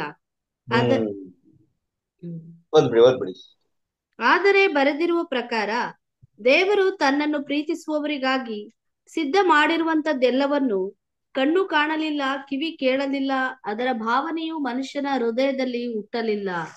ನಮಗಾದರೂ ದೇವರು ತನ್ನ ಆತ್ಮನ ಮೂಲಕ ಅದನ್ನು ಪ್ರಕಟಿಸಿದನು. ಹೌದಾ ಪ್ರೀತಿಯ ಸರಸ್ವತಿ, ಏನಾದ್ರೆ ಇಹಲೋಕಾಧಿಕಾರಿಗಳಲ್ಲಿ ಯಾರು ಕೂಡ ಅದನ್ನೇನ್ ಮಾಡಿಲ್ಲ, ಅರಿಯಲಿಲ್ಲ. ಒಂದ್ ವೇಳೆ ಅರ್ಥ ಇದ್ರೆ ಪ್ರಿಯ ಸರಸ್ವರೇ, ಅವರು ಮಹಿಮೆಯುಳ್ಳ ಕರ್ತನನ್ನು ಏನ್ ಮಾಡ್ತಾ ಇರ್ಲಿಲ್ಲ ಅಂದ್ರೆ ಶಿಲುಬೆಗೆ ಹಾಕ್ತಾ ಇರ್ಲಿಲ್ಲ. ನೋಡಿ, ದೇವರ ಮಗನು ಅವ್ರನ್ನ ಏನ್ ಮಾಡ್ಬಿಟ್ರು ಅಂದ್ರೆ, ಅವ್ರ ಅರಿಯದ ಏನ್ ಮಾಡ್ಬಿಟ್ರು, ಶಿಲುಬೆಗೆ ಹಾಕ್ಬಿಟ್ರು. ಅವರೇ ಎಲ್ಲರನ್ನ ಸೃಷ್ಟಿ ಮಾಡಿದಂತ ಸೃಷ್ಟಿಕರ್ತನು. ಪ್ರಿಯರೇ, ದೇವರ ಎಲ್ಲಾ ಸೃಷ್ಟಿಗಳಿಗಿಂತ ಜ್ಯೇಷ್ಠ ಪುತ್ರನಾಗಿರುವಂತ ಯೇಸು ಕ್ರಿಸ್ತನು ನೋಡಿ, ಲೋಕದ ಒಂದು ದೃಷ್ಟಿಯಲ್ಲಿ ಯೇಸು ಸ್ವಾಮಿ ಹೇಗೆ ಕಾಣಪಟ್ಟಿದ್ರು ಅಂತ ನೋಡ್ಬೇಕಾದ್ರೆ, ಯಾವ ಅಂದ ಚಂದವೂ ಅವರಲ್ಲಿ ಏನಿಲ್ಲ ಇರ್ಲಿಲ್ಲ. ಅದರಿಂದ ಇದು ಹೊರಗಡೆ ನೋಡ್ಬೇಕಾದ್ರೆ ಹಂಗೆ ಕಾಣ್ತಾ ಇತ್ತು, ಚಂದ ಇರ್ಲಿಲ್ಲ. ಅದಕ್ಕೆ ದೇವ್ರು ಇದನ್ನ ಏನ್ ಮಾಡಿದಾರೆ ಅಂದ್ರೆ ಪ್ರಿಯರೇ, ಮರೆ ಮಾಡಿದ್ದಾರೆ. ಯಾರಿಗೂ ಕೂಡ ಇದೇನಾಗ್ಬಾರ್ದು, ಅರ್ಥವಾಗ್ಬಾರ್ದು. ವೆರಿ ಒಂದು ಒಂದು ನೇಮಕವಾದ ಒಂದು ಗುಂಪಿನವರಿಗೆ ಮಾತ್ರ ಇದೇನಾಗ್ಬೇಕು, ಅರ್ಥ ಆಗ್ಬೇಕು ಎಂಬುದಾಗಿ ದೇವರು ಯೋಜನೆ ಮಾಡಿದ್ರು. ಇನ್ನು ಕೆಲವು ವಾಕ್ಯಗಳನ್ನ ನಾವು ಓದೋಣ ಬನ್ನಿ. ಅದೇ ರೋಮ ಪತ್ರಿಕೆಯಲ್ಲಿ ಕೂಡ ನಾವು ಓದೋಣ. ಇದು ಎಷ್ಟು ಕಾಲದಿಂದ ಗುಪ್ತವಾಗಿತ್ತು ಎಂಬುದಾಗಿ ಅಲ್ಲಿ ಕೂಡ ಹೇಳಲ್ಪಟ್ಟಿದೆ. ರೋಮ ಪತ್ರಿಕೆ 16ನೇ ಅಧ್ಯಾಯದಲ್ಲಿ 25-26 ವಾಕ್ಯ ಕೂಡ ನಾವು ಓದೋಣ. ಅನಾದಿಯಾಗಿ ಗುಪ್ತವಾಗಿದ್ದ ಮರ್ಮವು ಅನಾದಿಯಾಗಿ ಗುಪ್ತವಾಗಿದ್ದ ಮರ್ಮವು ಈಗ ಪ್ರಕಾಶಕ್ಕೆ ಬಂದು ನಿತ್ಯನಾದ ದೇವರ ಅಪ್ಪಣೆಯ ಪ್ರಕಾರ ಪ್ರವಾದಿಗಳ ಗ್ರಂಥಗಳ ಮೂಲಕ ಅನ್ಯ ಜನರೆಲ್ಲರಿಗೆ ನಂಬಿಕೆ ಎಂಬ ವಿಧೇಯತ್ವವನ್ನು ಉಂಟು ಮಾಡುವುದಕ್ಕೋಸ್ಕರ ತಿಳಿಸಲ್ಪಟ್ಟಿದೆ. ಪ್ರಕಾಶಕ್ಕೆ ಬಂದಿರುವ ಈ ಮರ್ಮಕ್ಕೆ ಅನುಸಾರ, ಅಂದರೆ ಯೇಸುಕ್ರಿಸ್ತನ ವಿಷಯವಾದಂತ ನಾನು ಸಾರುವಂತ ಸುವಾರ್ತೆಗನುಸಾರ ನಿಮ್ಮನ್ನು ಸ್ಥಿರಪಡಿಸುವುದಕ್ಕೆ ಶಕ್ತನಾಗಿರುವ ಜ್ಞಾನ ನಿಧಿಯಾದ ಒಬ್ಬನೇ ದೇವರಿಗೆ ಯೇಸು ಕ್ರಿಸ್ತನ ಮೂಲಕ ಯುಗ ಯುಗಾಂತರಗಳಲ್ಲಿಯೂ ಸ್ತೋತ್ರವಾಗಲಿ. ಆಮೇನ್. ಪುರುಷರಲ್ಲಿ ಏನಂತಾರೆ ಪೌಲರಂತ ಬರೀಬೇಕಾದ್ರೆ, ಅನಾತಿ ಅಂದ್ರೆ ಪ್ರಿಯದಲ್ಲಿ ಈ ಲೋಕವನ್ನ ಉತ್ಪತ್ತಿ ಆಗೋದಕ್ಕೆ ಮುಂಚಿತವಾಗಿ ಇದಂಗಿತ್ತಂದ್ರೆ ಗುಪ್ತವಾಗಿದ್ದ ಮರ್ಮವು ಯಾರಿಗೂ ಕೂಡ ಗೊತ್ತಿಲ್ಲ. ಪ್ರಿಯರೇ, ಈ ಲೋಕದಲ್ಲಿರುವಂತ ದೊಡ್ಡ ದೊಡ್ಡ ಜ್ಞಾನಿಗಳಿಗೆ ಇದು ಏನಾಗಿಲ್ಲ, ಇದು ಅರ್ಥ ಆಗ್ತಾ ಇಲ್ಲ. ಇದು ದೇವರ ಯೋಜನೆ, ದೇವರಿಟ್ಟಿರುವಂತ ಈ ಉನ್ನತವಾದ ಯೋಜನೆ ಏನಾಗಿಲ್ಲ ಅಂದ್ರೆ ಅವ್ರಿಗೆ ಅರ್ಥವಾಗಿಲ್ಲ. ಆದ್ರೆ ಇದು ಪ್ರವಾದಿಗಳ ಗ್ರಂಥ ಮುಖಾಂತರವಾಗಿ ಮೂಲಕವಾಗಿ ನಮ್ಗೇನಾಗಿದೆ ಅಂದ್ರೆ ನಮ್ಗೆ ತಿಳಿಯಪಡಿಸಿದೆ. ದೇವರದನ್ನ ಏನ್ ಮಾಡಿದೆ ಅಂದ್ರೆ ನಮ್ಗೆ ಅದು ತಿಳಿಯಪಡಿಸಿದ್ದಾರೆ. ಪ್ರೀತಿಸರು ನೋಡಿ, ನಾವೆಲ್ಲ ಒಂದು ಧನ್ಯರಂತ ಕೂಡ ನಾನು ನೋಡ್ತೇವೆ. ಅಂದ್ರೆ ಸ್ವಾಮಿ ಕೂಡ ಇನ್ನೂ ಹಲವಾರು ಕಡೆ ನಾನು ನೋಡ್ಬೇಕಾದ್ರೆ ಯೇಸು ಸ್ವಾಮಿ ಕೂಡ ಇದನ್ನ ಹೇಳ್ಬೇಕಾದ್ರೆ ಯಾವ ರೀತಿಯಾಗಿ ಹೇಳ್ತಾರಂದ್ರೆ, ಮತ್ತಾಯ 13ನೇ ಅಧ್ಯಾಯದಲ್ಲಿ ಸೀಸರು ಕೂಡ ಯೇಸು ಸ್ವಾಮಿ ಹತ್ರ ಕೇಳ್ಬೇಕಾದ್ರೆ ಹೇಳ್ತಾರೆ. ಸೀಸಂದ್ರು ಬಂದು ಯೇಸು ಸ್ವಾಮಿ ಹತ್ರ ಕೇಳ್ತಾರೆ, ಯಾಕೆ ಸ್ವಾಮಿ ಯಾವಾಗ್ಲೂ ನೀವು ಸಾಮ್ಯ ರೂಪವಾಗಿ ಮಾತಾಡ್ತೀರಂತ ಕೇಳ್ಬೇಕಾದ್ರೆ, ಆಗ ಸ್ವಾಮಿ ಏನ್ ಹೇಳ್ತಾರಂದ್ರೆ, ಇದನ್ನ ಅರಿಯೋದಕ್ಕೆ ನಿಮ್ಗೆ ಮಾತ್ರವೇ ಕೊಡಲ್ಪಟ್ಟಿದೆ. ಅದು ಕೂಡ ಓದೋಣ ಬನ್ನಿ. ಮತ್ತಾಯ 13ನೇ ಅಧ್ಯಾಯದಲ್ಲಿ ವಾಕ್ಯ ಓದ್ರಿ, 10ನೇ ವಚನವನ್ನ ಓದ್ರಿ. ತರುವಾಯ ಆತನ ಶಿಷ್ಯರು ಬಂದು, ಯಾಕೆ ಸಾಮ್ಯ ರೂಪವಾಗಿ ಅವರ ಸಂಗಡ ಮಾತಾಡುತ್ತಿ ಎಂದು ಕೇಳಿದರು. ಅದಕ್ಕಾತನು, ಅವರಿಗೆ ಪರಲೋಕದ ರಾಜ್ಯದ ಗುಟ್ಟುಗಳನ್ನು ತಿಳಿಯುವ ವರವು ನಿಮಗೆ ಕೊಟ್ಟದೆ, ಅವರಿಗೆ ಕೊಟ್ಟಿಲ್ಲ. ಯಾಕಂದರೆ ಇದ್ದವನಿಗೆ ಕೊಡಲ್ಪಡುವುದು, ಅವನಿಗೆ ಮತ್ತೂ ಹೆಚ್ಚಾಗುವುದು, ಇಲ್ಲದವನ ಕಡೆಯಿಂದ ಇದ್ದದ್ದು ತೆಗೆಯಲ್ಪಡುವುದು. ಏನ್ ನೋಡ್ತೀವಿ ಅಂದ್ರೆ, ಸ್ವಾಮಿ ಕೇಳ್ಬೇಕಾದ್ರೆ ಸ್ವಾಮಿ ಹತ್ರ ಹೇಳ್ತಾರೆ, ಪರಲೋಕ ರಾಜ್ಯದ ಗುಪ್ತಗಳನ್ನ ಅರಿಯೋದು ನಿಮ್ಗೆ ಮಾತ್ರವೇನಾಗಿದೆ, ಕೊಡಲ್ಪಟ್ಟಿದೆ. ಅವ್ರಿಗೇನಾಗಿಲ್ಲ, ಇದು ಅನ್ಯರಿಗೆ ಕೊಡಲ್ಪಟ್ಟಿಲ್ಲ, ಬೇರೆ ಲೋಕದವರಿಗೆ ಇದನ್ನ ದೇವರೇನ್ ಮಾಡಿಲ್ಲ, ಕೊಡಲ್ಪಟ್ಟಿಲ್ಲ. ಅದರಿಂದ ಪ್ರಿಯರೇ, ಅದರಲ್ಲಿ ಹಂಗೆ ಕಂಟಿನ್ಯೂ ಮಾಡೋಣ. 16-17 ಕೂಡ ಓದೋಣ ನೋಡಿ. ಯೇಸು ಸ್ವಾಮಿ ಏನ್ ಹೇಳ್ತಾರೆ ಅಂದ್ರೆ, ನಿಮ್ಮ ಕಿವಿಗಳು, ನಿಮ್ಮ ಕಣ್ಣುಗಳು ಕಾಣುತ್ತವೆ, ನಿಮ್ಮ ಕಿವಿಗಳು ಕೇಳ್ತಾದ್ರೆ ಅದರಿಂದ ನೀವು ಧನ್ಯರು ಅಂತ ಕೂಡ ಹೇಳ್ತಾರೆ. 16-17 ಕೂಡ ಓದೋಣ. ಆದರೆ ನಿಮ್ಮ ಕಣ್ಣು ಕಾಣುತ್ತವೆ, ನಿಮ್ಮ ಕಿವಿ ಕೇಳುತ್ತವೆ, ಆದುದರಿಂದ ನೀವು ಧನ್ಯರು. ನಿಮಗೆ ಸತ್ಯವಾಗಿ ಹೇಳುತ್ತೇನೆ, ನೀವು ನೋಡುತ್ತಿರುವ ಕಾರ್ಯಗಳನ್ನು ಬಹು ಮಂದಿ ಪ್ರವಾದಿಗಳು ಸತ್ಪುರುಷರು ನೋಡಬೇಕೆಂದು ಅಪೇಕ್ಷಿಸಿದರೂ ನೋಡಲಿಲ್ಲ. ನೀವು ಕೇಳುತ್ತಿರುವ ಸಂಗತಿಗಳನ್ನು ಅವರು ಕೇಳಬೇಕೆಂದು ಅಪೇಕ್ಷಿಸಿದರೂ ಕೇಳಲಿಲ್ಲ. ನೋಡ್ರ ಪ್ರೀತಿಯ ಏನಂತಾರೆ ಸ್ವಾಮಿ ಅಂತ ನೋಡ್ಬೇಕಾದ್ರೆ, ನಿಮ್ಮ ಕಣ್ಣುಗಳು ಕಾಣುತ್ತವೆ, ನಿಮ್ಮ ಕಿವಿಗಳು ಕೇಳುತ್ತದೆ, ಆದ್ದರಿಂದ ನೀವು ಧನ್ಯರು. ಪ್ರಿಯರೇ, ಈ ಬೈಬಲ್ನ ಬರ್ಸಿರುವಂತ ಪ್ರವಾದಿಗಳು ಕೂಡ ಈ ಯೋಜನೆಯ ವಿಷಯವಾಗಿ ಅವರು ಕೂಡ ತಿಳಿದಿರಲಿಲ್ಲ. ಅವರು ಕೂಡ ಇದನ್ನ ಅರಿಬೇಕೆಂಬ ಆಸೆ ಇತ್ತು ಅವರಿಗೆ. ಇದು ಏನು, ಇದು ಯಾವ ಕಾಲಕ್ಕೆ ಇದನ್ನ ಅರಿಬೇಕೆಂಬ ಒಂದು ಇದನ್ನ ಬೈಬಲ್ನ ಬರ್ದಿರುವಂತ ಪ್ರವಾದಿಗಳಿಗೆ ನೋಡಿ ಪ್ರಿಯ ಸದಸ್ಯರೇ, ದಾನಿಯೇಲ, ಯೆಶಾಯ, ಯೆರೆಮೀಯ, ಎಸೆಕಿಯೇಲ, ಮತ್ತೆ ಹಲವಾರು ಪ್ರವಾದಿಗಳಿಗೆ ಏನಂದ್ರೆ ಈ ಒಂದು ವಿಷಯವಾಗಿ ಏನ್ ಮಾಡಿದ್ದಾರೆ, ಬರ್ದಿದ್ದಾರೆ. ಆದ್ರೆ ಅವ್ರಿಗೂ ಕೂಡ ಇದು ಗುಪ್ತವಾಗಿ ದೇವ್ರಿಗೆ ಬಿಟ್ರು. ಯಾರಿಗೆ ಮಾತ್ರ ಅಂದ್ರೆ ನಮ್ಗೆ ಮಾತ್ರ ಇದನ್ ಮಾಡ್ಬೇಕು, ಇದನ್ನ ತಿಳಿಸ್ಬೇಕು. ಅದನ್ನ ಇಲ್ಲಿ ಹೇಳ್ತಾರೆ, ಅನೇಕ ನೀತಿವಂತರು ಪ್ರವಾದಿಗಳು ಇದನ್ನ ನಾವು ನೋಡುವಂತದನ್ನ ನೋಡಕ್ಕೆ ಅವ್ರೇನ್ ಮಾಡು ಅಪೇಕ್ಷಿಸಿದ್ರು, ಆದ್ರೂ ಕೂಡ ಅವ್ರಿಗೆ ನೋಡಕ್ ಆಗ್ಲಿಲ್ಲ. 1 ಪೇತ್ರ 1 ಅಧ್ಯಾಯದಲ್ಲಿ 12ನೇ ವಾಕ್ಯದಲ್ಲಿ ಕೂಡ ನಾವು ಓದೋಣ. ಅಲ್ಲಿ ಪೇತ್ರನು ಕೂಡ ಇದನ್ನ ಹೇಳ್ಬೇಕಾದ್ರೆ ಏನ್ ಹೇಳ್ತಾರಂತ ನೋಡೋಣ ಪ್ರಿಯರೇ. ಪ್ರವಾದಿಗಳು ಇದನ್ನ ನೋಡೋದಿಕ್ಕೆ ತುಂಬಾ ಆಸೆ ಪಟ್ರು, ಆದ್ರೆ ಅವ್ರಿಗೆ ಕೂಡ ಇದು ಏನಾಗಿಲ್ಲ, ಸಿಗ್ಲಿಲ್ಲ. ನೋಡುವಂತ ಅವಕಾಶ ಅವ್ರಿಗೂ ಕೂಡ ಸಿಗ್ಲಿಲ್ಲ ಅಂತ ಕೂಡ ಅಲ್ಲಿ ಹೇಳ್ತಾರೆ. ಅದು ಕೂಡ ನಾವು ಓದೋಣ. 1ನೇ ಅಧ್ಯಾಯ 1 ಪೇತ್ರ 1ನೇ ಅಧ್ಯಾಯದಲ್ಲಿ 11-12 ಓದೋಣ ಸಿಸ್ಟರ್. ತಮ್ಮಲ್ಲಿದ್ದ ಕ್ರಿಸ್ತನ ಆತ್ಮನು ಕ್ರಿಸ್ತನಿಗೆ ಬರಬೇಕಾದ ಬಾಧೆಗಳನ್ನು, ಅವುಗಳ ತರುವಾಯ ಉಂಟಾಗುವ ಪ್ರಭಾವವನ್ನು ಮುಂದಾಗಿ ತಿಳಿಸಿದಾಗ ಆತನು ಯಾವ ಕಾಲವನ್ನು ಇಲ್ಲವೇ ಎಂಥ ಕಾಲವನ್ನು ಸೂಚಿಸುವನೆಂಬುದನ್ನು ಅವರು ಪರಿಶೋಧನೆ ಮಾಡಿದರು. ಈ ಸಂಗತಿಗಳನ್ನು ಮುಂತಿಳಿಸುವುದರಲ್ಲಿ ತಮಗೋಸ್ಕರವಲ್ಲ, ನಿಮಗೋಸ್ಕರವೇ ಸೇವೆ ಮಾಡುವವರಾಗಿದ್ದಾರೆಂಬುದು ಅವರಿಗೆ ಪ್ರಕಟವಾಯಿತು. ನೋಡ್ರ, ಆಮೇಲೆ ಕಂಟಿನ್ಯೂ ಮಾಡಿ. ಅವರು ಮುಂದಾಗಿ ಹೇಳಿದ ಸಂಗತಿಗಳೇ ಈಗ ಸಂಭವಿಸಿದವು ಎಂಬ ವರ್ತಮಾನವು ಪರಲೋಕದಿಂದ ಕಳುಹಿಸಲ್ಪಟ್ಟ ಪವಿತ್ರಾತ್ಮನ ಬಲದಿಂದ ನಿಮಗೆ ಸುವಾರ್ತೆಯನ್ನು ಸಾರಿದವರ ಮೂಲಕ ನಿಮಗೆ ಪ್ರಸಿದ್ಧಿ ಮಾಡಲ್ಪಟ್ಟಿದೆ. ದೇವದೂತರಿಗೂ ಈ ಸಂಗತಿಗಳನ್ನು ಲಕ್ಷ್ಯವಿಟ್ಟು ನೋಡಬೇಕೆಂಬ ಅಪೇಕ್ಷೆ ಉಂಟು. ನೋಡಿದ ಪ್ರಿಯ ಸರಸರೆ, ದೇವದೂತರು ಕೂಡ ಈ ಸಂಗತಿಗಳನ್ನ ಏನ್ ಮಾಡ್ತಾ ಇದಾರೆ ಅಂದ್ರೆ ಲಕ್ಷ್ಯವಿಟ್ಟು ನೋಡ್ತಾ ಇದ್ದಾರೆ. ಪ್ರಿಯ ಸರಸರೆ, ನಾವು ಹೊಂದಿರುವಂತ ಈ ಒಂದು ಸತ್ಯವು, ನಾವು ಈಗ ಓದಿರುವಂತ ಸತ್ಯವು, ನಾವು ಕೇಳುವಂತ ಸತ್ಯವನ್ನು ಅರ್ಥ ಮಾಡ್ಕೊಂಡಿರುವಂತ ಈ ದೈವಿಕವಾದ ಈ ಸತ್ಯಗಳು, ಈ ಯೋಜನೆಗಳು ಪ್ರಿಯರೇ, ದೇವದೂತರು ಕೂಡ ನೋಡೋದಕ್ಕೆ ಏನ್ ಮಾಡ್ತಾ ಇದ್ದಾರೆ, ಅಪೇಕ್ಷಿಸ್ತಾ ಇದ್ದಾರೆ. ಪ್ರವಾದಿಗಳಿಗೆ ಕೂಡ ದೇವರು ಏನೇನ್ ಮಾಡಿಲ್ಲ, ಅದನ್ನ ಹೊರಪಡಿಸಲಿಲ್ಲ. ನಮಗೆ ಈ ಕಾಲದಲ್ಲಿರುವಂತ ನಮಗೆ ಏನ್ ಮಾಡಿದಾರೆ, ಸಂತರಿಗೆ ದೇವರು ತಮ್ಮ ಆತ್ಮದ ಮೂಲಕ ಇದನ್ನ ತಿಳಿಯಪಡಿಸ್ತಾ ಇದ್ದಾರೆ. ಇನ್ನೊಂದು ವಾಕ್ಯ ಕೂಡ ಓದಿ, ಕೊಲೊಸ್ಸೆದವರಿಗೆ 1ನೇ ಅಧ್ಯಾಯದಲ್ಲಿ 25ನೇ ವಾಕ್ಯ ಕೂಡ ನಾವು ಓದೋಣ. ಕೊಲೊಸ್ಸೆದವರಿಗೆ 1:25 ಕೂಡ ಓದ. ನಾನು ಸಭೆಗೆ ಸೇವಕನಾದನು, ದೇವರು ತನ್ನ ವಾಕ್ಯವನ್ನು ಸಂಪೂರ್ಣವಾಗಿ ತಿಳಿಸುವ ಕೆಲಸವನ್ನು ನಿಮ್ಮ ಪ್ರಯೋಜನಕ್ಕೋಸ್ಕರ ನನಗೆ ದಯಪಾಲಿಸಿದನು. ಆ ವಾಕ್ಯವು ಇಂದಿನ ಯುಗಗಳಿಂದಲೂ ತಲತಲಾಂತರಗಳಿಂದಲೂ ಮರೆಯಾಗಿತ್ತು, ಈಗಿನ ಕಾಲದಲ್ಲಿ ದೇವಜನರಿಗೆ ತಿಳಿಸಲ್ಪಟ್ಟದೆ. ನೋಡ್ರ ಪ್ರಿಯ ಸಹೋದರರೇ, ತಲಾಂತರಕ್ಕೂ ಇದೇನಾಗಿತ್ತಂತೆ ನೋಡ್ಬೇಕಾದ್ರೆ ಮರೆಯಾಗಿತ್ತು. ಹೌದು ಪ್ರಿಯ ಸಹೋದರರೇ, ಈ ದೇವದರ್ಶನ ಗುಡಾರನ್ನ ಕೂಡ ದೇವ್ರು ಏನ್ ಮಾಡಿದ್ರು ಅಂದ್ರೆ ಅದನ್ನ ಮರೆ ಮಾಡ್ಬಿಟ್ಟಿದ್ರು. ಹೊರಗೆಯಿಂದ ನೋಡೋರಿಗೆ ಅದರ ಒಳಗೆ ಇದ್ದಂತ ಬಣ್ಣಗಳು ಮತ್ತು ಅದರ ಒಳಗಿದ್ದಂತ ಚಿನ್ನದ ಪಾತ್ರೆಗಳು ಅವರಿಗೆ ನೋಡೋದಕ್ಕೆ ದೇವರು ಏನ್ ಮಾಡಿಲ್ಲ, ಅನುಮತಿನೇ ಮಾಡಿಲ್ಲ. ಆದ್ರೆ ಆರೋನ್ ಮತ್ತು ಅವನ ಮಕ್ಕಳು ಮಾತ್ರ ಅದನ್ನ ನೋಡಬೇಕು. ಹೋಗಾತಿಯರು ಅದರ ಮುಚ್ಚಿದ ಮೇಲೆ ಅವ್ರು ಬರಬೇಕು, ಆದ್ರೆ ಅದನ್ನ ಮುಟ್ಬಾರ್ದು ಮತ್ತು ಅದನ್ನ ನೋಡಕ್ ಹೋಗ್ಬಾರ್ದು. ಆದ್ರೆ ಅವರು ಮುಟ್ಟಿದ್ರೆ, ಅದನ್ನ ನೋಡಿದ್ರೆ ಅವ್ರು ಏನಾಗ್ತಾ ಇದ್ರು ಅಂದ್ರೆ ಅವರು ಸತ್ತಾರು ಅಂತ ನೋಡ್ತೀವಿ. ನೋಡಿ ಪ್ರಿಯರೇ, ನಾವು ಎಂತ ಒಂದು ವಿಶೇಷವಾದ ಜನರಾಗಿದ್ದೀವಿ ದೇವರ ದೃಷ್ಟಿಯಲ್ಲಿ. ನಮ್ಗೆ ದೇವರ ಯೋಜನೆಗಳು ಅರ್ಥ ಆಗಿದೆ.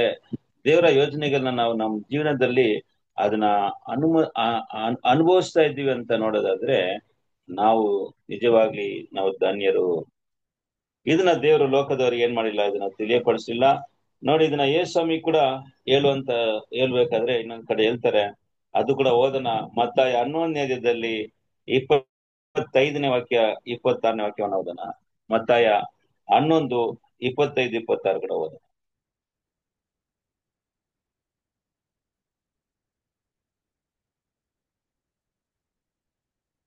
ಮತ್ತಾಯ 11ನೇ ಅಧ್ಯಾಯ 25, 26. ಆ ಸಮಯದಲ್ಲಿ ಯೇಸು ಹೇಳಿದ್ದೇನೆಂದರೆ, ತಂದೆಯೇ, ಪರಲೋಕ ಭೂಲೋಕಗಳ ಒಡೆಯನೇ, ನೀನು ಜ್ಞಾನಿಗಳಿಗೂ ಬುದ್ಧಿವಂತರಿಗೂ ಈ ಮಾತುಗಳನ್ನು ಮರೆ ಮಾಡಿ ಬಾಲಕರಿಗೆ ಪ್ರಕಟ ಮಾಡಿದ್ದಿ ಎಂದು ನಿನ್ನನ್ನು ಕೊಂಡಾಡುತ್ತೇನೆ. ಹೌದು ತಂದೆಯೇ, ಹೀಗೆ ಮಾಡುವುದೇ ಒಳ್ಳೆಯದೆಂದು ನಿನ್ನ ದೃಷ್ಟಿಗೆ ತೋರಿದ್ದರಿಂದ ನಿನ್ನನ್ನು ಕೊಂಡಾಡುತ್ತೇನೆ. ಸರ ಎಸ್ ಸ್ವಾಮಿ, ಇದನ್ನ ನೋಡಿ ನೋಡಿ ಆ ಕಾಲದಲ್ಲಿ ಮಹಾಯಾಜಕಿದ್ದರು, ಆ ಕಾಲದಲ್ಲಿ ಫರಿಸಾಯರು, ಸದುಕಾಯರು ಇದ್ರು ಮತ್ತು ಪಂಡಿತರಿದ್ರು. ಪ್ರಿಯ ಸರಸರೇ, ಅವ್ರೆಲ್ಲರೂ ಕೂಡ ದೇವರು ಇದನ್ನೇನ್ ಮಾಡಿಲ್ಲ, ಮರೆ ಮಾಡ್ಬಿಟ್ರು. ಅದನ್ನೇ ಎಸ್ ಸ್ವಾಮಿ ಹೇಳ್ತಾರೆ, ನೀನು ಜ್ಞಾನಿಗಳಿಗೂ ಬುದ್ಧಿವಂತರಿಗೂ ಈ ಮಾತುಗಳನ್ನು ಮರೆ ಮಾಡಿ ಪಾಲಕರಿಗೆ ಇದು ಪ್ರಕಟ ಮಾಡಿದಿ ಎಂದು ನಿನ್ನನ್ನು ಕೊಂಡಾಡುತ್ತೇನೆ. ಹೌದು ತಂದೆಯೇ, ಹೀಗೆ ಮಾಡುವುದು ಒಳ್ಳೆಯದೆಂದು ನಿನ್ನ ದೃಷ್ಟಿಗೆ ತೋರಿದರಿಂದ ನಿನ್ನನ್ನು ಕೊಂಡಾಡುತ್ತೇನೆ. ನೋಡ್ರಿ ಪ್ರಿಯ ಸರಸರೇ, ಆದ್ರಿಂದ ಈ ಒಂದು ವಸ್ತುಗಳನ್ನ ದೇವದರ್ಶನ ಗೂಡರವನ್ನ ಕಂಪ್ಲೀಟ್ ಆಗಿ ಕವರ್ ಮಾಡಿಟ್ಟಿದ್ರು. ಅದು ಮಾತ್ರ ಅಲ್ಲ ಪ್ರಿಯರೇ, ಅದನ್ನ ಪ್ರಯಾಣ ಮಾಡುವಂತ ಸಮಯದಲ್ಲಿ ಕೂಡ ಯಾರಿಗೂ ಅದನ್ನ ನೋಡೋದಕ್ಕೆ ಅವಕಾಶನ ದೇವರು ಏನ್ ಮಾಡಿಲ್ಲ, ಅಲ್ಲಿ ಕೊಟ್ಟಿಲ್ಲ.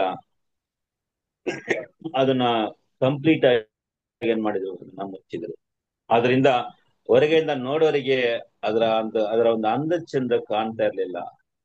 ಅದರೊಳಗೆ ಏನಿತ್ತಂದ್ರೆ, ಅದರ ಒಳಗೆ ಅದರ ಬಣ್ಣಗಳಾದಂತ ವಸ್ತ್ರಗಳಿತ್ತು ಮತ್ತು ಅದರ ಒಳಗಡೆ ಚಿನ್ನದಲ್ಲಿ ಮಾಡಲ್ಪಟ್ಟಂತ ಆ ಧೂಪವೇದಿ, ಆ ದೀಪಸ್ತಂಭ, ಇಂಥ ಚಿನ್ನದ ವಸ್ತುಗಳು ಅದರಲ್ಲಿತ್ತು. ಚಿನ್ನ ಬಂದು ಪ್ರಿಯರೇ ದೈವಿಕವನ್ನ ಸೂಚಿಸ್ತದೆ.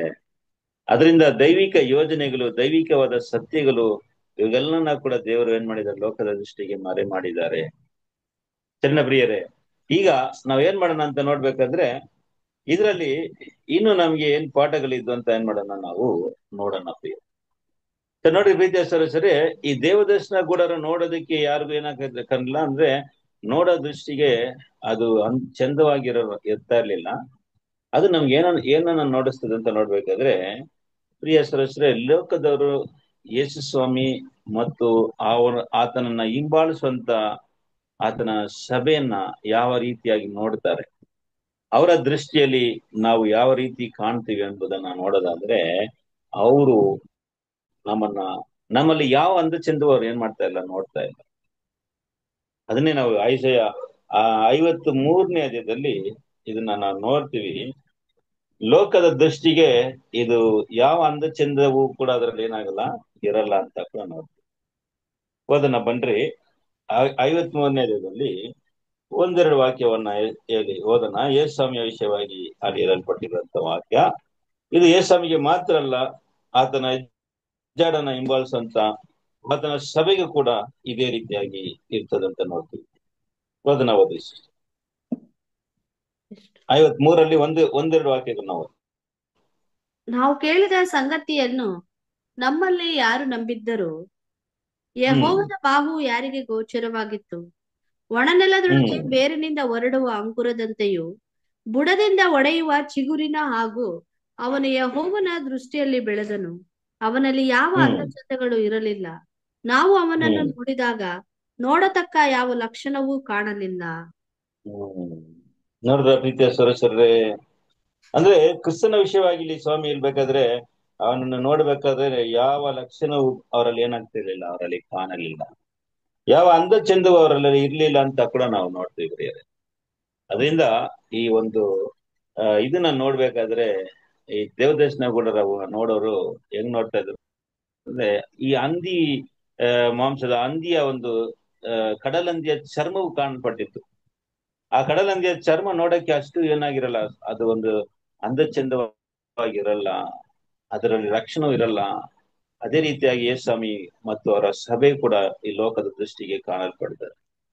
ಅದು ದೇವರ ದೃಷ್ಟಿಯಲ್ಲಿ, ದೇವರ ವಿಷಯವಾಗಿ ನೋಡ್ಬೇಕಾದ್ರೆ, ಇದರ ಒಳಗಿನ ಇರುವಂತ ಎಲ್ಲಾ ವಸ್ತುಗಳು ಹೆಂಗಿದೆ ಅಂತ ನೋಡ್ಬೇಕಾದ್ರೆ, ಎಲ್ಲವೂ ಕೂಡ ಚಿನ್ನದಿಂದ ಮಾಡಲ್ಪಟ್ಟಿತ್ತು. ಪ್ರಿಯರೇ, ಅದನ್ನೇ ನಾವು ನೋಡ್ತೀವಿ. ಸರಿ, ಈಗ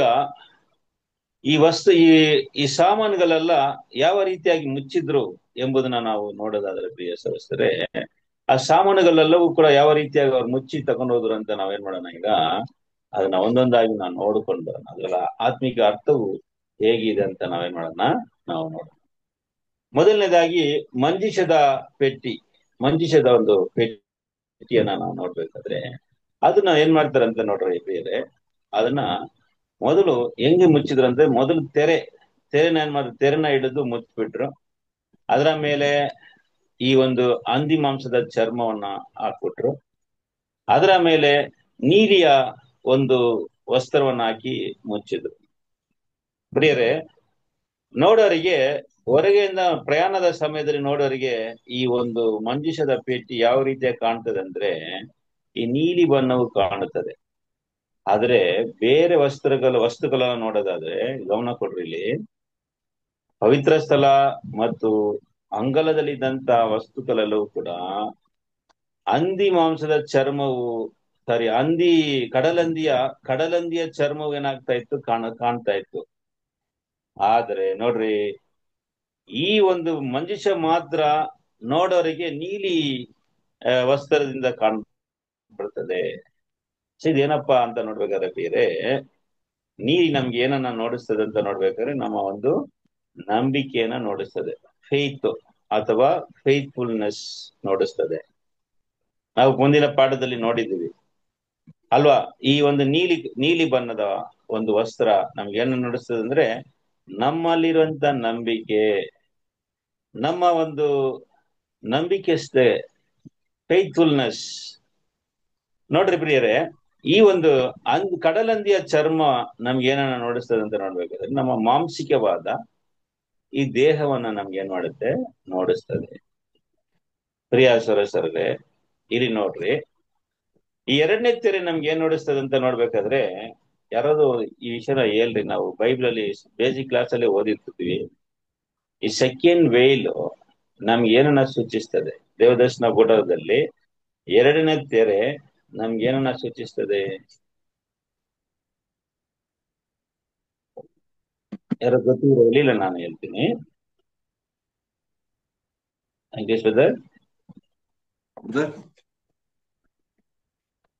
ಈ ತೆರೆ ನಾವು ನೋಡ್ತೀವಲ್ಲ, ಬೇಸಿಕ್ ಕ್ಲಾಸ್ ಅಲ್ಲಿ ದೇವದರ್ಶನ ಗುಡ ಪಾಠದಲ್ಲಿ ನೋಡಿರ್ತೀವಿ.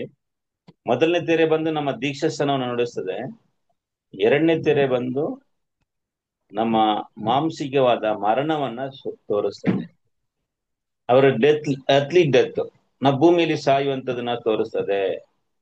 ನೋಡ್ರಿ ಪ್ರಿಯರೇ, ನಾವು ಸತ್ತ ಮೇಲೆ ನಮ್ಮ ದೇಹವು ಏನಾಗುತ್ತೆ ಅಂದ್ರೆ, ಈ ಮಾಂಸಿಕ ದೇಹವು ಏನಾಗುತ್ತೆ ಪ್ರಿಯ ಸರಸರೇ, ಅದು ಮಣ್ಣಿಗೆ ಸೇರುತ್ತೆ. ಆದ್ರೆ ನಾವು ಪುನರ್ತನ ಆಗುವಂತ ಸಮಯದಲ್ಲಿ ದೇವರು ನಮ್ಗೆ ಏನ್ ಕೊಡ್ತಾರೆ ಅಂದ್ರೆ, ಮಹಿಮೆಯುಳ್ಳ ಒಂದು ದೇಹವನ್ನ ಕೊಡ್ತಾರೆ, ಗ್ಲೋರಿಫೈಡ್ ಒಂದು ಬಾಡಿ. 1ನೇ ಕೊರಿಂಥದಲ್ಲಿ 15ನೇ ಅಧ್ಯಾಯ ಆ ವಾಕ್ಯ ನಾವು ಓದಿಕೊಂಡು ಹೋಗೋಣ. 15ನೇ ಅಧ್ಯಾಯದಲ್ಲಿ ನಾವು ನೋಡೋದಾದ್ರೆ ನೋಡ್ರಿ, ಈ ಮಾಂಸವು ಮತ್ತು ನಮ್ಮ ಮರಣ ಮತ್ತು ಈ ಮಾಂಸಿಕ ದೇಹವು ಏನಾಯ್ತಂದ್ರೆ ಒಳಗಡೆ ಹೋಗ್ಬಿಡ್ತು. ಹೊರಗಡೆ ಏನ್ ಕಾಣುತ್ತೆ ಅಂದ್ರೆ ನೀಲಿ ಈ ವಸ್ತ್ರವು ಕಾಣ್ಬರುತ್ತದೆ. ಅಂದ್ರೆ ಪ್ರಿಯರೇ, ನಾವು ಸತ್ತ ಮೇಲೆ ನಾವು ನಂಬಿಕೆಸ್ಥರಾಗಿದ್ದು ಕ್ರಿಸ್ತನ ಒಂದು ಹೆಜ್ಜಾಡಲ್ಲಿ ನಡೆದು ನಾವು ನಂಬಿಕೆಸ್ಥರಾಗಿ ಸತ್ತಿದ್ರೆ ಪ್ರಿಯ ಸರಸರೇ, ನಮ್ಗೆ ದೇವ್ರು ಏನ್ ಕೊಡ್ತಾರೆ? ಮಹಿಮೆಯುಳ್ಳ ದೇಹವನ್ನ ಕೊಡ್ತಾರೆ, ಅಮರತ್ವವುಳ್ಳ ದೇಹವನ್ನ ನಮ್ಗೆ ಏನ್ ಮಾಡ್ತಾರೆ? ದೇವ್ರು ಕೊಡ್ತಾರೆ. ಕೊನೆಯ ವಾಕ್ಯವನ್ನ ಓದೋಣ. ಫಸ್ಟ್ ಕೊರಿಂಥಿಯನ್ಸ್ 15ನೇ ಅಧ್ಯಾಯ 43-44 ವಾಕ್ಯವನ್ನ ಓದ.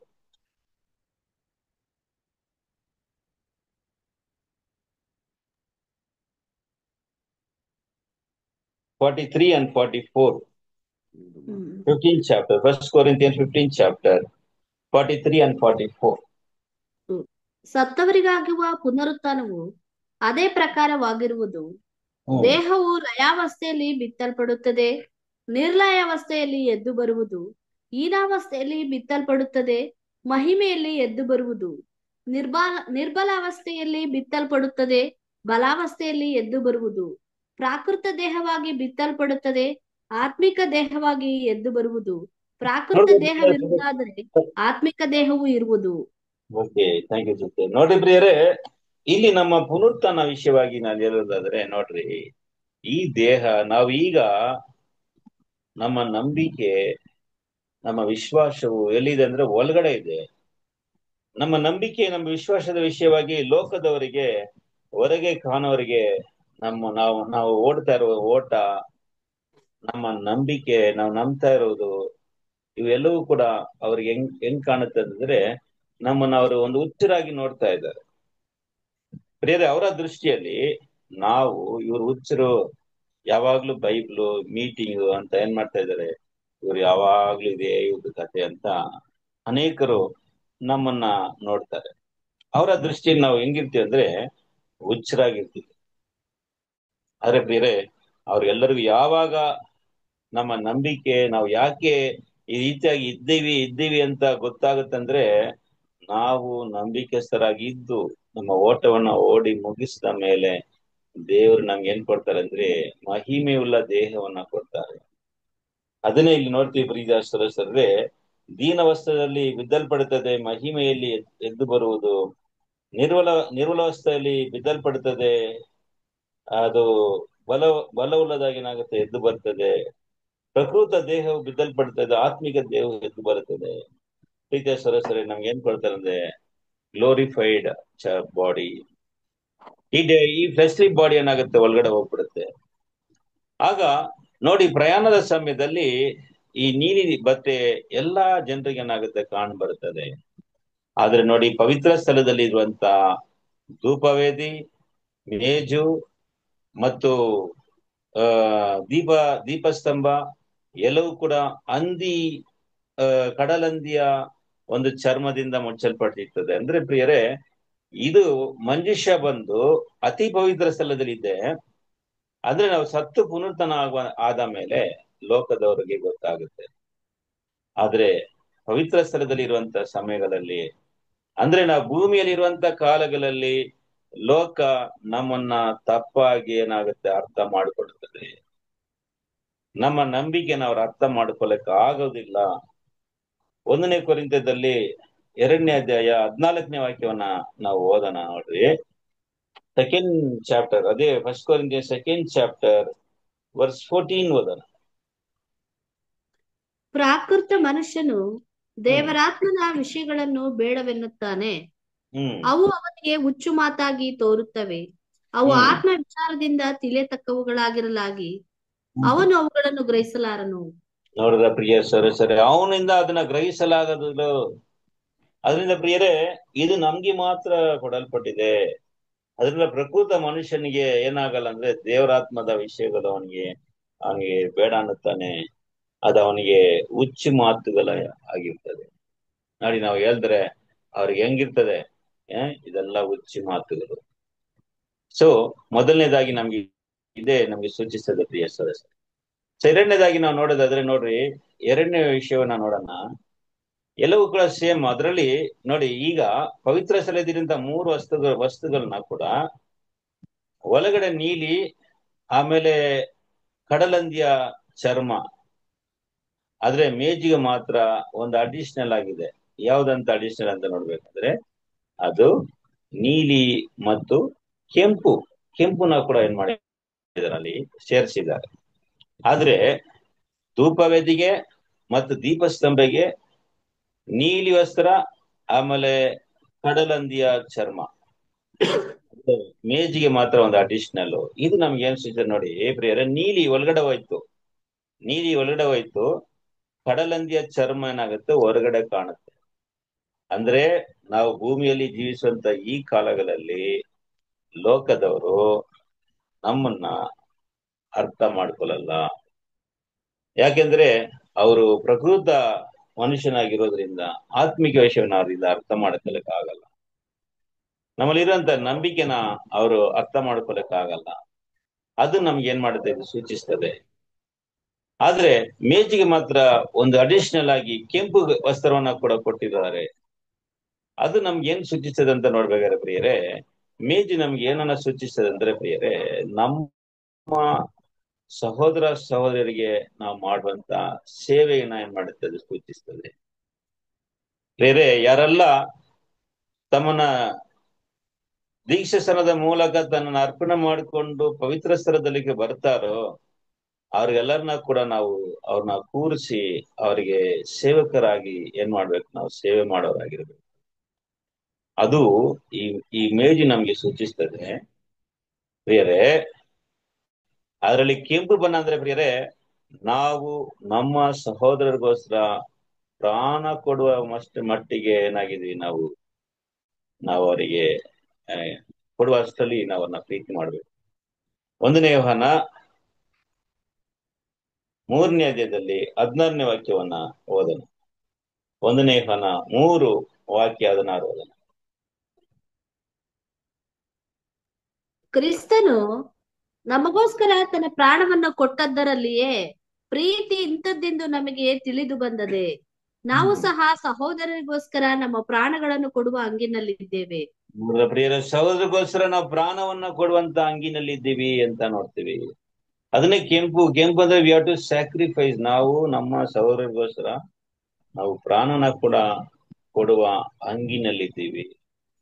ಒಂದ್ ವೇಳೆ ಅವಕಾಶ ಸಿಕ್ಕಿದ್ರೆ ಪ್ರಿಯರೇ, ಪ್ರಾಣ ಕೊಡುವಂತ ಒಂದು ಅವಕಾಶ ಸಿಕ್ಕಿದ್ರೆ ನಾವು ಕೊಡುವ ಹಂಗಿನಲ್ಲಿದ್ದೇವೆ ಅಂತ ಇಲ್ಲಿ ನಮ್ಗೆ ವಾಕ್ಯದಲ್ಲಿ ನೋಡ್ತೀವಿ.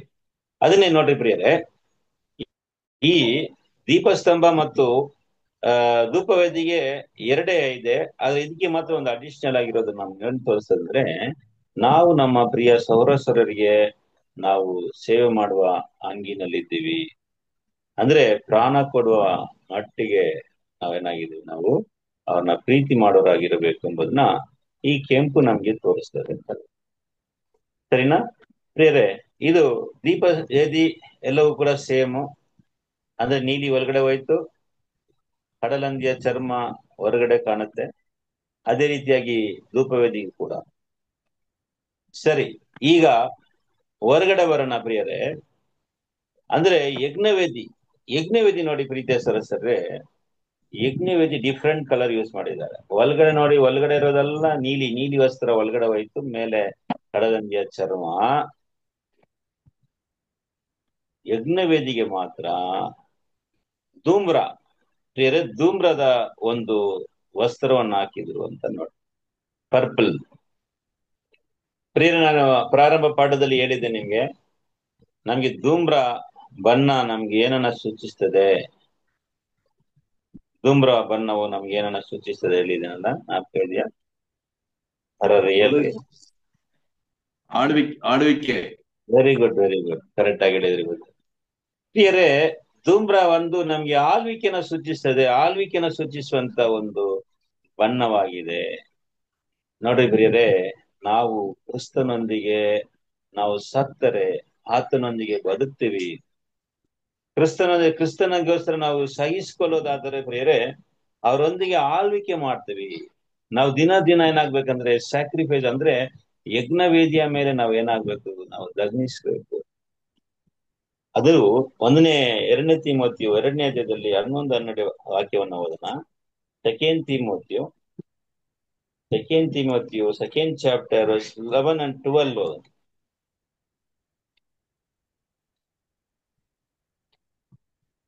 2 ತಿಮೋಥೆಯು 2ನೇ ಅಧ್ಯಾಯ 11-12 ವಾಕ್ಯ.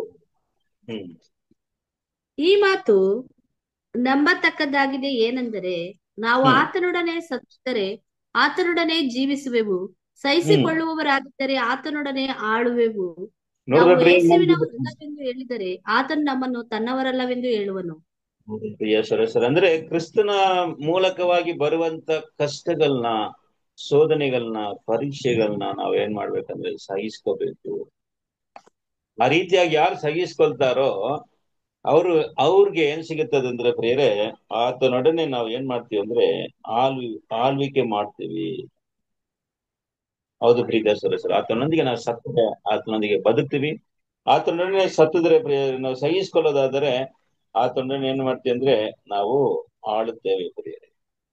ಅದೇ ಧೂಮ್ರ ಆಳ್ವಿಕೆ ಏನ್ ಮಾಡುತ್ತೆ, ನಮ್ಗೆ ಸೇರಿಸ್ಕೊಳ್ತೇವೆ. ಸರಿ ಪ್ರಿಯರೇ, ಕೊನೆಯದಾಗಿ ನಾವು ಒಂದು ವಿಷಯವನ್ನ ನೋಡಿ ಈ ಭಾಗವನ್ನ ನಾವು ಮುಕ್ತಾಯ ಮಾಡೋಣ. ಕೊನೆಯದು, ಈಗ ನಾವೆಲ್ಲವನ್ನ ನೋಡಿದ್ದೀವಿ, ಒಂದನ್ನ ಈಗ ಬಿಟ್ಟಿದ್ದೀವಿ. ಯಾವ್ದು ಅಂತ ನೋಡ್ಬೇಕಾದ್ರೆ ಗಂಗಾಲ. ಅದೇ ನಾನು ಹೇಳಿದ್ದೆ, ಗಂಗಾಲ ಮುಚ್ಚಲ್ಪಟ್ಟಿಲ್ವಾ ಅಂತ ಒಂದು ಪ್ರಶ್ನೆ ಬರ್ಬೇಕಾದ್ರೆ, ಅದು ಮುಚ್ಚಲ್ಪಟ್ಟಿಲ್ಲ, ಅದು ಹಾಗೆ ತಗೊಂಡು ಹೋದ್ರು ಅಂತ ನೋಡ್ತೀವಿ. ಯಾಕಂದ್ರೆ ಮುಚ್ಚಿದ್ರೆ ದೇವರು ಖಂಡಿತ ಅಲ್ಲಿ ಹೇಳ್ತಾ ಇದ್ರು ಯಾವ ರೀತಿ ಅದನ್ನ ಮುಚ್ಚಬೇಕೆಂಬುದಾಗಿ. ಅದರ ವಿಷಯವಾಗಿ ದೇವರು ಏನಕ್ಕೂ ಹೇಳಲಿಲ್ಲ. ಅದರಿಂದ ಅದು ಮುಚ್ಚದೆ ಹಾಗೆಯೇ ತಗೊಂಡು ಹೋಗಲ್ಪಟ್ಟಿತ್ತು. ಪ್ರಿಯರೇ, ಇದು ನಮ್ಗೇನು ಸೂಚಿಸ್ತದೆ ಅಂತ ನೋಡ್ಬೇಕಾದ್ರೆ ನೋಡಿ, ಗಂಗಾಲವನ್ನ ನಾವು ಬೇಸಿಕ್ ಪಾಠದಲ್ಲಿ ನೋಡ್ತೀವಿ. ಅದು ಏನು ಸೂಚಿಸ್ತದೆ ಅಂತ ನೋಡ್ಬೇಕಾದ್ರೆ ಏನು ಸೂಚಿಸ್ತದೆ ಬ್ರದರ್ಸ್ ಸಿಸ್ಟರ್ಸ್? ಗಂಗಾಲವು ಏನನ್ನ ಸೂಚಿಸ್ತದೆ?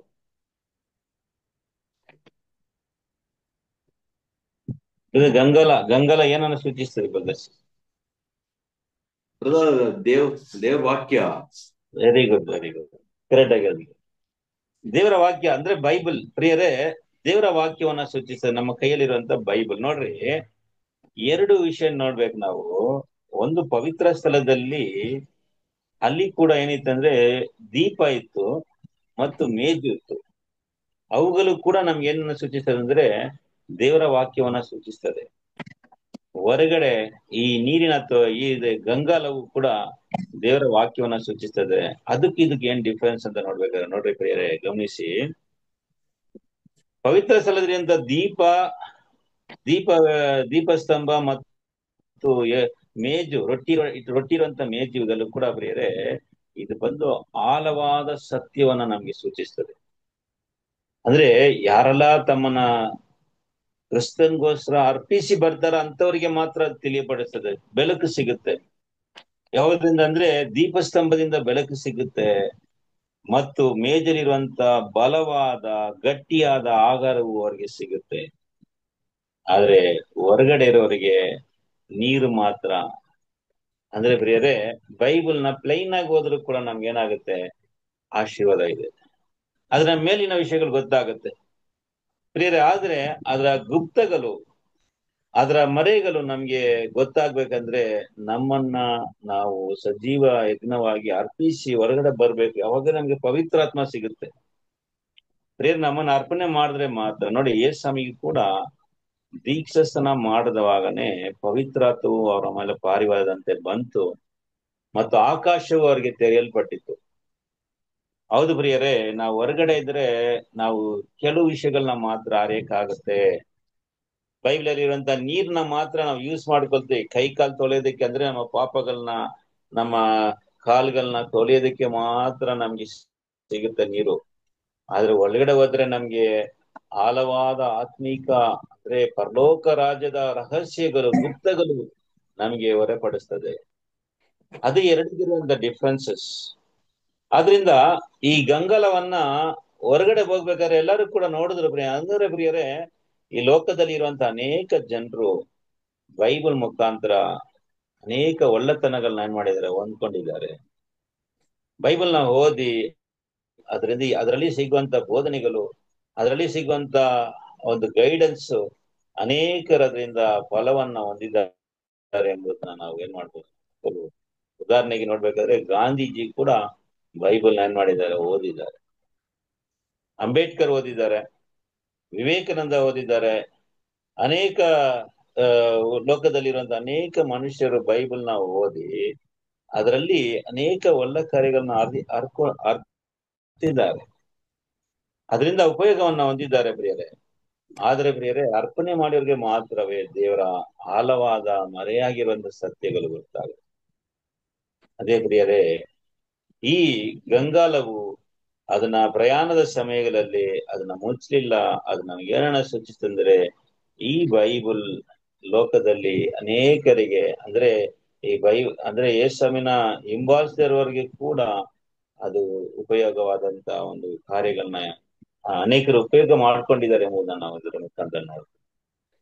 ಅದರಿಂದ ಪ್ರಿಯರೇ, ಇವತ್ತಿನ ಪಾಠದಲ್ಲಿ ಈ ಒಂದು ಪ್ರಯಾಣದ ಸಮಯದಲ್ಲಿ ಯಾವ ರೀತಿ ಇದನ್ನ ಮುಚ್ಚಿ ಅದನ್ನ ತಗೊಂಡು ಹೋದ್ರು ಮತ್ತು ಪ್ರಿಯತ ಸದಸ್ಯ ಯಾಕೆ ದೇವರು ಅದನ್ನ ಮುಚ್ಚಿದ್ರು, ಅದು ಒಂದು ವಿಶೇಷವಾದ ಗುಂಪಿನವರಿಗೆ ಮಾತ್ರ ದೇವರ ಯೋಜನೆಗಳು ಅರ್ಥ ಆಗ್ಬೇಕೆಂಬ ದೇವರ ಒಂದು ಯೋಜನೆ ಆಗಿತ್ತು. ಯಾರು ಕೂಡ ಅದನ್ನ ಮುಟ್ಬಾರ್ದು, ಅದನ್ನ ನೋಡಲು ಕೂಡುದು. ಹೌದು ಪ್ರಿಯರೇ, ಅದನ್ನ ಅರ್ಥ ಮಾಡೋದಕ್ಕೂ ಮತ್ತು ಅದನ್ನ ಅನುಭವಿಸೋದಕ್ಕೆ ದೇವರು ನಮಗೆ ಮಾತ್ರ ಕೊಟ್ಟಿದ್ದಾರೆ ಅಂತ ಅನೇಕ ವಚನಗಳ ಮುಖಾಂತರ ನಾವು ನೋಡಿದ್ದೇವೆ ಪ್ರಿಯರೇ. ಅದೇ ಯೇಸುಸ್ವಾಮಿ ಕೂಡ ಹೇಳಿದ್ರು, ನಿಮ್ಮ ಕಣ್ಣುಗಳು ಕಾಣುತ್ತವೆ, ನಿಮ್ಮ ಕಿವಿಗಳು ಕೇಳ್ತದ್ರಿಂದ ನೀವು ಧನ್ಯರಂತ ಕೂಡ ಸ್ವಾಮಿ ನಮ್ಗೆ ಹೇಳ್ತಾರೆ. ಅದರಿಂದ ಪ್ರಿಯರೇ, ಇಂಥ ಒಂದು ವಿಶೇಷವಾದ ಆಶೀರ್ವಾದ ಹೊಂದಿರುವಂತ ನಾವು ಅದಕ್ಕೆ ನಾವು ವಿಧೇಯರಾಗಿದ್ದು ನಂಬಿಕೆಸ್ಥರಾಗಿ ನಡ್ಕೊಂಡು ನಮ್ಮ ಓಟವನ್ನ ಓಡೋದಕ್ಕೆ ದೇವರು ನಮಗೆ ಕೃಪೆ ಮಾಡಲಿ. ಈ ಒಂದು ಪಾಠವನ್ನ ನಾವು ಇಲ್ಲಿಗೆ ನಾವು ನಿಲ್ಲಿಸೋಣ. ಇದರ ಒಂದು ಕಂಟಿನ್ಯೂಷನ್ ನಾವು ಬರುವಂತ ವಾರದಲ್ಲಿ ನಾವು ಧ್ಯಾನ ಮಾಡೋಣ. ದೇವರು ಈ ವಾಕ್ಯವನ್ನು ಆಶೀರ್ವದಿಸಲಿ. ಆಮೇಲೆ ಓಕೆ, ಥ್ಯಾಂಕ್ ಯು ಬ್ರದರ್. ಈ ಸಮಯ